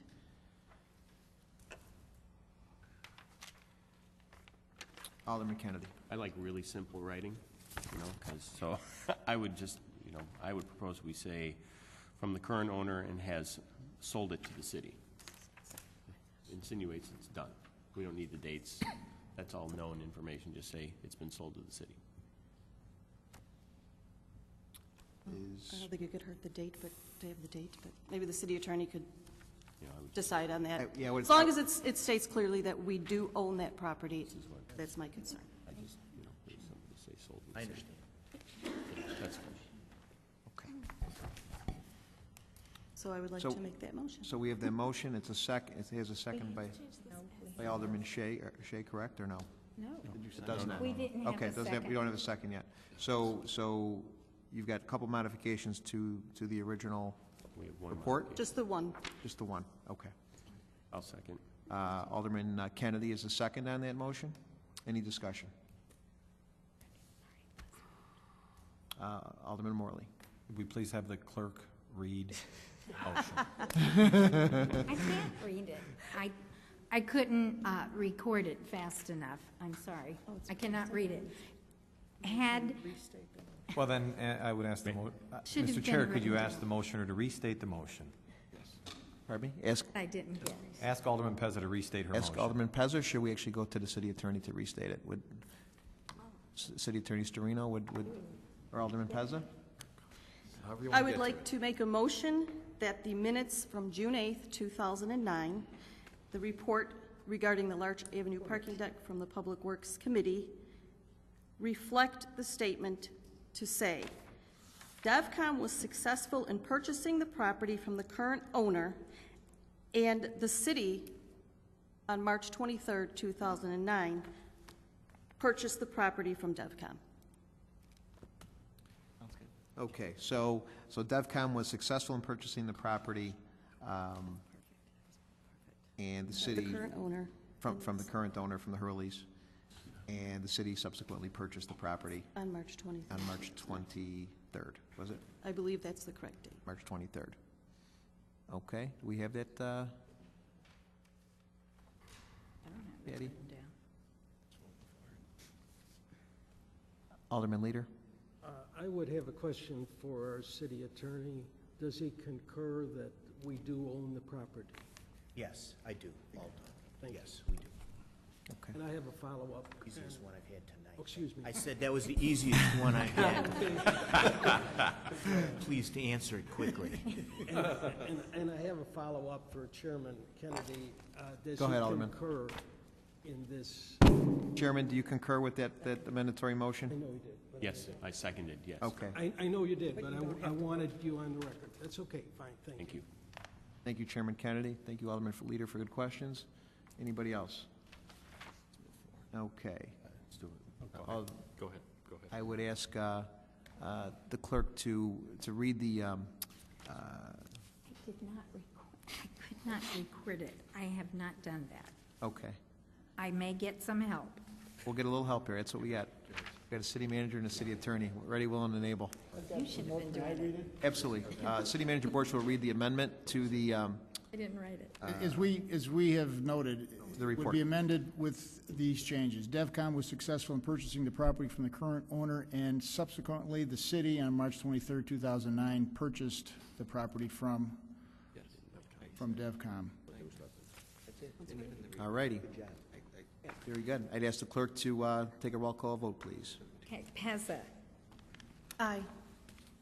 Kennedy, Yes. Gutenkopf, Aye. Shea, Aye. Leader, Aye. Rose, Aye. Graham, Aye. Hipskin, Aye. York, Aye. Nybo, Aye.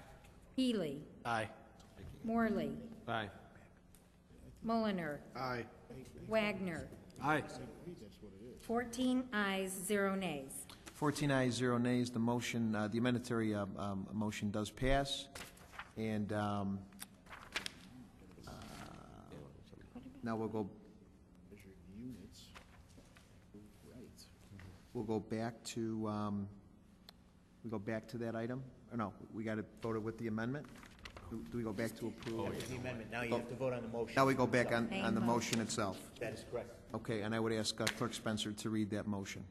Or excuse me, I need a first and a second as well. No, So we already It was had a first and Kennedy second. and Healy. Right. The chairman moved to accept the report as read, but now it's amended. so- Point of order, I don't believe discussion is closed on the report. No. Still. Discussion is still open on that? we're back to the report. Back to the We're back to- report, and we're still at discussion. Okay. Any more discussion on the report? Alderman Gutenkopf. Thank you, Mr. Mayor. Sorry about that.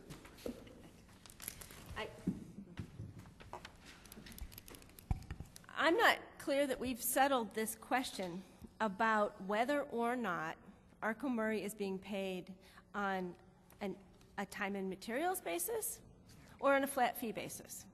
As I read the report, it states on the second page in the first paragraph, in the second sentence it says, provides construction management services for the city based on the negotiated fee of $35,885 for general conditions and a 3.5% overhead and a 4.5% for profit. And the recommendation paragraph reads that we will pay them, and I'm abbreviating, in the amount of $176,123,000. The work agreement that we're intending to sign identifies a contract sum of a flat fee. The city manager has mentioned several times that what we're going to do is pay them a time and materials. And if we're going to pay them time and materials, then it needs to be in the contract. It needs to say that in the report from the committee. It needs to be very clear that we're not paying them $176,123. In fact, we're going to pay them time and materials. So what I believe we attempted to do earlier and didn't quite pull off was to amend the work agreement to state that in fact we will pay them up to that amount if they submit time and materials invoices that will total that. So I propose that we amend the work agreement, or we change the work agreement to read that we will pay them a not-to-exceed fee of $176,103. Point of order, Alderman. You'll have to make a motion if that's what you're looking to do. I know that, and I'm working up to that, so. Okay. I will get there. But I am concerned that the committee report doesn't read that, and these two documents probably need to be in sync. But I don't believe that we should be paying them a flat fee if, in fact, they're charging us time and materials. So I want the work agreement to state that we're paying them time and materials based on invoices, and I want the contract sum to read not to exceed $176,000 and change. Alderman Mulliner. Point of order. I don't believe we can amend the work contract. I believe we're only focused on the report, and it's our responsibility to deal with the report. So I believe. Then we'll amend the report. From my thoughts from what I'm hearing here is that what I think I'm hearing is that there wants to be an amendment on the report saying that we would pay for the general conditions based on the hours worked and then not to exceed the $176,000. That's what I would say. But you're making the motion. I'm just putting words in your mouth. I'm sorry. I move that we amend the committee report to indicate that on page 2 in the first paragraph that we will pay construction management services based on submitted invoices for time and materials not to exceed $35,885 for general conditions. And in the final sentence, that that we will pay them a not-to-exceed fee of $176,123, which means that the work agreement that's in front of us cannot be signed as is. And don't ask City Attorney Storino, like an opinion on that, please? My opinion that I was mentioning to Alderman Pezza earlier was that this would be a contract that we would be drafting with Arco Murray and would come back before the council. So that this was not going to be a self-executing agreement, that we were going to have the ability to modify, revise this agreement. That's what I was intending to do with the consent of the council. So what I'm really saying is I could adopt and incorporate, these proposed changes that both Tom and Diana all have agreed with. If the council agrees that that's the way you want to proceed, which it sounds like you do. Okay. So I've made a motion then to include the terms not to exceed and to indicate that they will be billing us for time and materials, not to exceed this fee. Alderman Rose. I can make a friendly amendment, if I might suggest a friendly amendment to that. We simply change the recommendation of the report. When it says in the amount of, we put not to exceed a total of, and after the number 176,000 in parentheses based on time and material calculation. Would that, I would ask whether the mover of the main motion would accept that as a friendly amendment. I appreciate the recommendation, but I think that it's the negotiated fee component of this that also needs to be addressed in addition to the total amount, because a chunk of that total amount is going to depend on the subcontractors. Alderman Rose. Then I would suggest, in addition to my statement that I just made, that in the paragraph above that, in line 2, near the end of that line where it says based on the negotiated fee, that be struck and it say not to exceed, and those are the two amendments that I would make as friendly amendments, if that's acceptable. Okay, so Alderman Morley, we have a motion. We have a second. We have a motion on the floor to make a friendly motion, friendly amendment to this, not to exceed, and also to work with an hourly If it comes in less hourly, we will be charged accordingly. If it comes in more, it will not go over that threshold of not to exceed. Do we have a second on that motion at all? Alderman Brown. Discussion. Alderman Morley. Yeah, Mr. Chair, I was hoping to get a clarification from the city attorney. When he made his recommendation, what I heard him say was he would incorporate Alderman Gutenkopf's concerns into the negotiation and into the contract. I don't think city attorney said this is what he thought should go into the minutes. Mm-hmm. I just would like a little clarification. Now, I know the motion is before us. I'm just asking for clarification from city attorney on his comments as it related to his contract the contract that he would pull together. Gotcha. City attorney? I was commenting that I would put these recommendations into the contract directly. That's what I thought was the direction being made by the Alderman's amendment. Alderman Rose. Being a very practical person. Okay. I mean, I do think this is a report. This is for the future. I think this says if it meets the intent, and a contract, I think, is going to, flesh all of this out. And I think this simply says this is the intent, and I would suggest that we move that. And I'll make a further motion, which is to call the question. All righty. Question on I call the question on this amendment. On this amendment. On this amendment. Okay. Right. So we have a call to question on the report as amended. Well, the chair just gets to recognize that we've fully debated this, and if we have, it would then move forward with. I think we're voting on the amendment, and then we would vote again on the motion, the amendment that Alderman Gutenkopf first presented. Okay. It's been explained. So. Okay. It seems as though there's no objection. Can you talk into the mic? Oh, I'm sorry. It seems as though there's no objection, and the chair would rule on such a motion. Right. And Okay. We do have a call to question. I'm sorry. Go ahead. City Attorney Serino. a voice vote would be acceptable. On the amendment. Does anybody have a question on the amendment before we do the voice vote? Yeah, we do have a question. Debate's been stopped. Okay, We've debate's stopped. basically stopped discussion. Okay.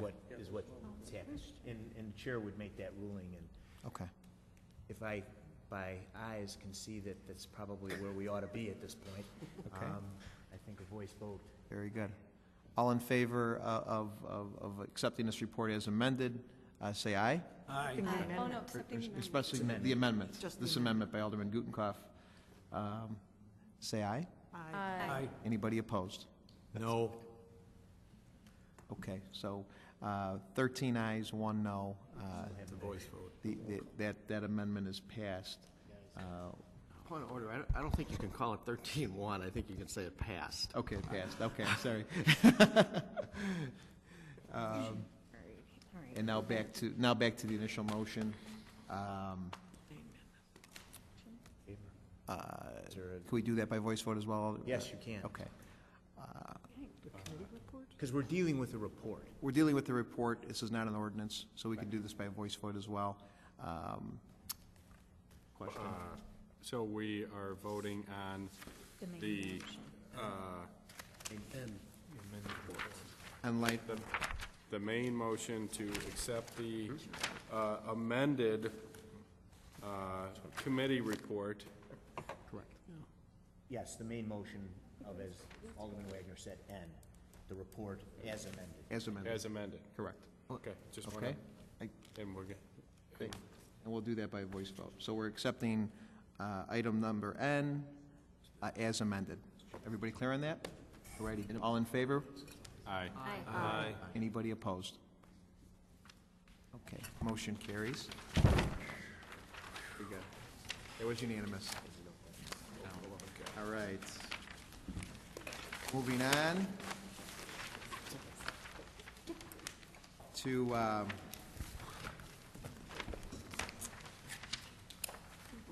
item 9, reports and recommendations of appointed and elected officials. The first item is updates from myself. Number 1 on that agenda is the Finance Task Force. The Finance Task Force will be underway. We're discussing that with the folks, which will be called, by the way. I don't have the list of the people. I won't be reading those off tonight, but we did get quite a few applicants in at the last minute here, so I think we're going to have a very nice group of folks, diverse folks, a lot of financial people, and a lot of people with extensive financial backgrounds. And we will be calling all the people that applied, as well as that are selected, as well as the folks that applied and aren't going to be selected. I did make a decision. We did have 2 former aldermen that did apply, Alderman Vanek and Alderman Moriarty. And I have made a decision to keep former elected officials off the task force, just because of we're trying to get a different perspective. We're trying to get a fresh perspective from the people, from the citizens, and I think it's important that the folks that are representative of this finance task force have no political, how can I say this in a nice way, affiliations from the past, and I think that's important. So, the 2 aldermen that did apply that previously served shortly a while ago, I've decided to not put on this particular task force. But you'll find that the task force will be diverse, represent all folks, all walks of life, seniors, young people, financial background, people with MBAs, CPAs, et cetera. And I will probably have a posting on that on the website here shortly this week after we notify everybody. So, secondly, we have agreed to engage with a joint committee of the Elmhurst City Council and the Elmhurst Park District. There was a request made, and I thought it would be a great thing for us to do, to collaborate with other governmental bodies. So I have, pardon me. Oh, I have, okay. I have encouraged and actually agreed to engage in intergovernmental relationships with our park district, and I also, in the future, would like to do that with our school district. I think it's important that we use the tax dollars wisely, and so we'll be engaging with the park district initially. We'll be putting, I believe, 2 aldermen on that committee, which will meet quarterly, and then if there's any specific issues between the 2 governmental bodies, we'll meet as often as possible, or often as necessary. So I look forward to that, and I think we'll find that working together and making sure we maximize those tax dollars for our constituents is important. So, and that's item 2. And next item, it would be B on there. It would be City Council. Excuse me, Mr. Chair? Yeah. Question for you as it relates to the joint Sure. committee. How will you be choosing which aldermen serve on that? Is there going to be any sort of selection process? You know, it's a good point. I would say we could put those that would be requesting to serve on that first, to see who, you know, if we have a variety of folks that would be interested in serving on that intergovernmental committee, and if we have an overwhelming group that would like to serve and it's more than the number, then we could look at what the best way would be to pick that person or those 2 individuals that would best serve and represent the council and work well with the other taxing body. So, okay, it's a good point. And any other questions regarding that? Okay.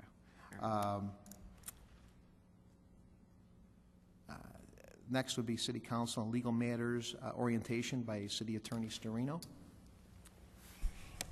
Can I address the chair and the council for a moment? Sure. I just want to make sure we're here and we're ready. Do you guys want to do this at 10 o'clock? I mean, the young lady over there, Kate Reichschneider's got this look on her face, but I want you to engage in this a bit, and if you're not going to be engaging, I didn't know that sounded. You're always engaging. I would just suggest that we're certainly capable of putting this on at the next council meeting. Okay. So we serve it at your pleasure. Okay. So, Alderman Rose? I would respectfully request that we defer this item to our next meeting. Okay. Yeah. Alderman Hipskin? I would like to point out the fact that we've had next time, maybe we can be a little more efficient than having, 3 people here for a couple of hours. Either do it in the beginning, and no one knew, and let's take responsibility as a council, because, it probably wasn't the most productive use of everybody's time here. And, really, I'm not, I would go either way right now, but I see that it's 10 o'clock at night, and you do want us engaging. But next time we plan something like this, let's be a little more efficient. And, let's also look within ourselves. I'm pointing at the whole, if I can, that we be cognizant of how we're spending these dollars and time and hours. Can I address? Sure. You're not paying for those fine people out there. They're volunteering for this orientation and workshop. You are paying for me, but not for the the others out there. Just for me. So we're not triple or even quadruple billing. Well, then, thank you. Thank you for that comment. And I thank the other people here for volunteering on behalf of the city and helping us be as efficient as we can be. So we'll be happy to invite you back another night. Alderman Mulliner. Can I suggest that at a committee meeting, we meet like a half an hour ahead of time, and we do this a half an hour before the committee meetings, whether it be the next one or the following one, and then we don't have to have you sitting around all night waiting. But if we could do it like a half an hour before committees as a special workship meeting. That's a brilliant idea, Alderman Mulliner. City Attorney Stern. I think that's an excellent idea. We could do that on, I'm going to suggest this, if you don't mind, your second committee meeting, your first committee meeting in July. And I don't have that date in front of me, but if that works for all of you, that frankly would be better for me. Saturday, July 13th? 12th, I think. We're doing the math. 4th is a Saturday. 6th, 13th. 6th, The 13th. 13th? Mr. Mayor. Alderman Wagner. Is this, I'm not exactly sure what the orientation will entail, and I guess if I could direct the question to Sure. the city attorney. Is this something that could be added if it's going to take a half an hour, 45 minutes to the June 20th day? June 22nd. Is that a workshop? It is. But Different function, completely different function, and I think it would be an error to add this to that component. I think that this needs to be something that we do here, where it's televised and it's broadcast, so everybody can understand what's going on as well. Asked and answered. Thank you, Alderman. Anyone else? All right. With that, we'll go ahead and defer that orientation to council meeting in July, which will be marked on the agenda and public notice. Going on to item number 10, other business. Any other business to report? Alderman Healy. I'd just like to clear up something I said at the last meeting that I learned at the last committee meeting. I misspoke when I said, and I'm going to ask City Manager Borchert to jump in to make sure I don't misspeak again. Regarding roads paved this year. At the last meeting I said that we were paving 4 instead of the customary 5. That is true to a certain extent. I thought I asked a fairly specific question, but I'm taking it upon myself for asking a question and then relaying bad information. But we are in effect paving 5 roads this year. It's just how we're going to pay for it. It's potentially coming from the federal money. It's potentially coming from county money. We actually have the ability to pave up to, City Manager Borchert, as I recall, was 8.1 miles. If we get everything, we don't expect to get everything. Bottom line is, there's money in the budget for 5 miles. So one way or the other, at least 5 miles will be paved this year. I apologize for the misunderstanding. Thank you for that clarification, Alderman Healy. Anyone else for other business? Alderman Pezza. Just a quick 2 more seconds to go back to the fact that believe the fact that this one matter took so much time this evening to discuss here leads me to believe 2 things. A, it probably should have gone back to the committee so that we didn't have to waste live TV time doing this. And B, I think it's a lesson to be learned for the future that this is important. We're using taxpayer dollars, and I, once again, would like to just state I will never support a no-bid deal, and I think it's evidence this evening that if we do follow proper procedure, we could probably avoid such long discussion and so many questions. And I think that's just, it shows us that if we do things the right way, we get it out in the committees, that all we would have to do is show up this evening and be 100% confident and vote and be done with it. So I'd like to just see that happen when it comes to the big $9 million project. Alderman Nybo. I agree, and that's why when we're on a committee, we should make sure that we have all our issues vetted internally before we sign reports. So I agree. Thank you. All right. Anybody else? Other business? And announcements. Any announcements? Alderman Mulliner. The only thing I wanted to say was this weekend we had the first series of concerts, which was kind of the replacement to Elmfest, and I was up there, and actually I thought they turned out very well. I thought it was a terrific setting. I thought that they did a wonderful job. Great couple of groups that were up there playing, and I hope to see a lot of people up there in the next couple of ones that we have coming up. Thank you, Alderman Mulliner. Alderman Gutenkopf. Thank you. Yes. Alderman Pezza and I have started a newsletter for the First Ward, and we'd like to announce that if any First Ward residents would like to receive this by email, they can send an email to ward1news@comcast.net, and we'll be happy to put them on our list to receive periodic email news. It's Ward number 1, not the word. Yes, I'm sorry. It's Ward and the number 1 news, WARD 1 NEWS @comcast.net. Anybody else for announcements? And I have to echo Alderman Mulliner's comments regarding the concert, and I was actually more at the carnival with my kids. I couldn't get them off the ride, so I missed the concert, but I heard the concerts were really well received. The restaurants in those areas, Cafe Amano, Vine and Vines, 100 South, did tremendous over the weekend. Yeah, well, exactly. And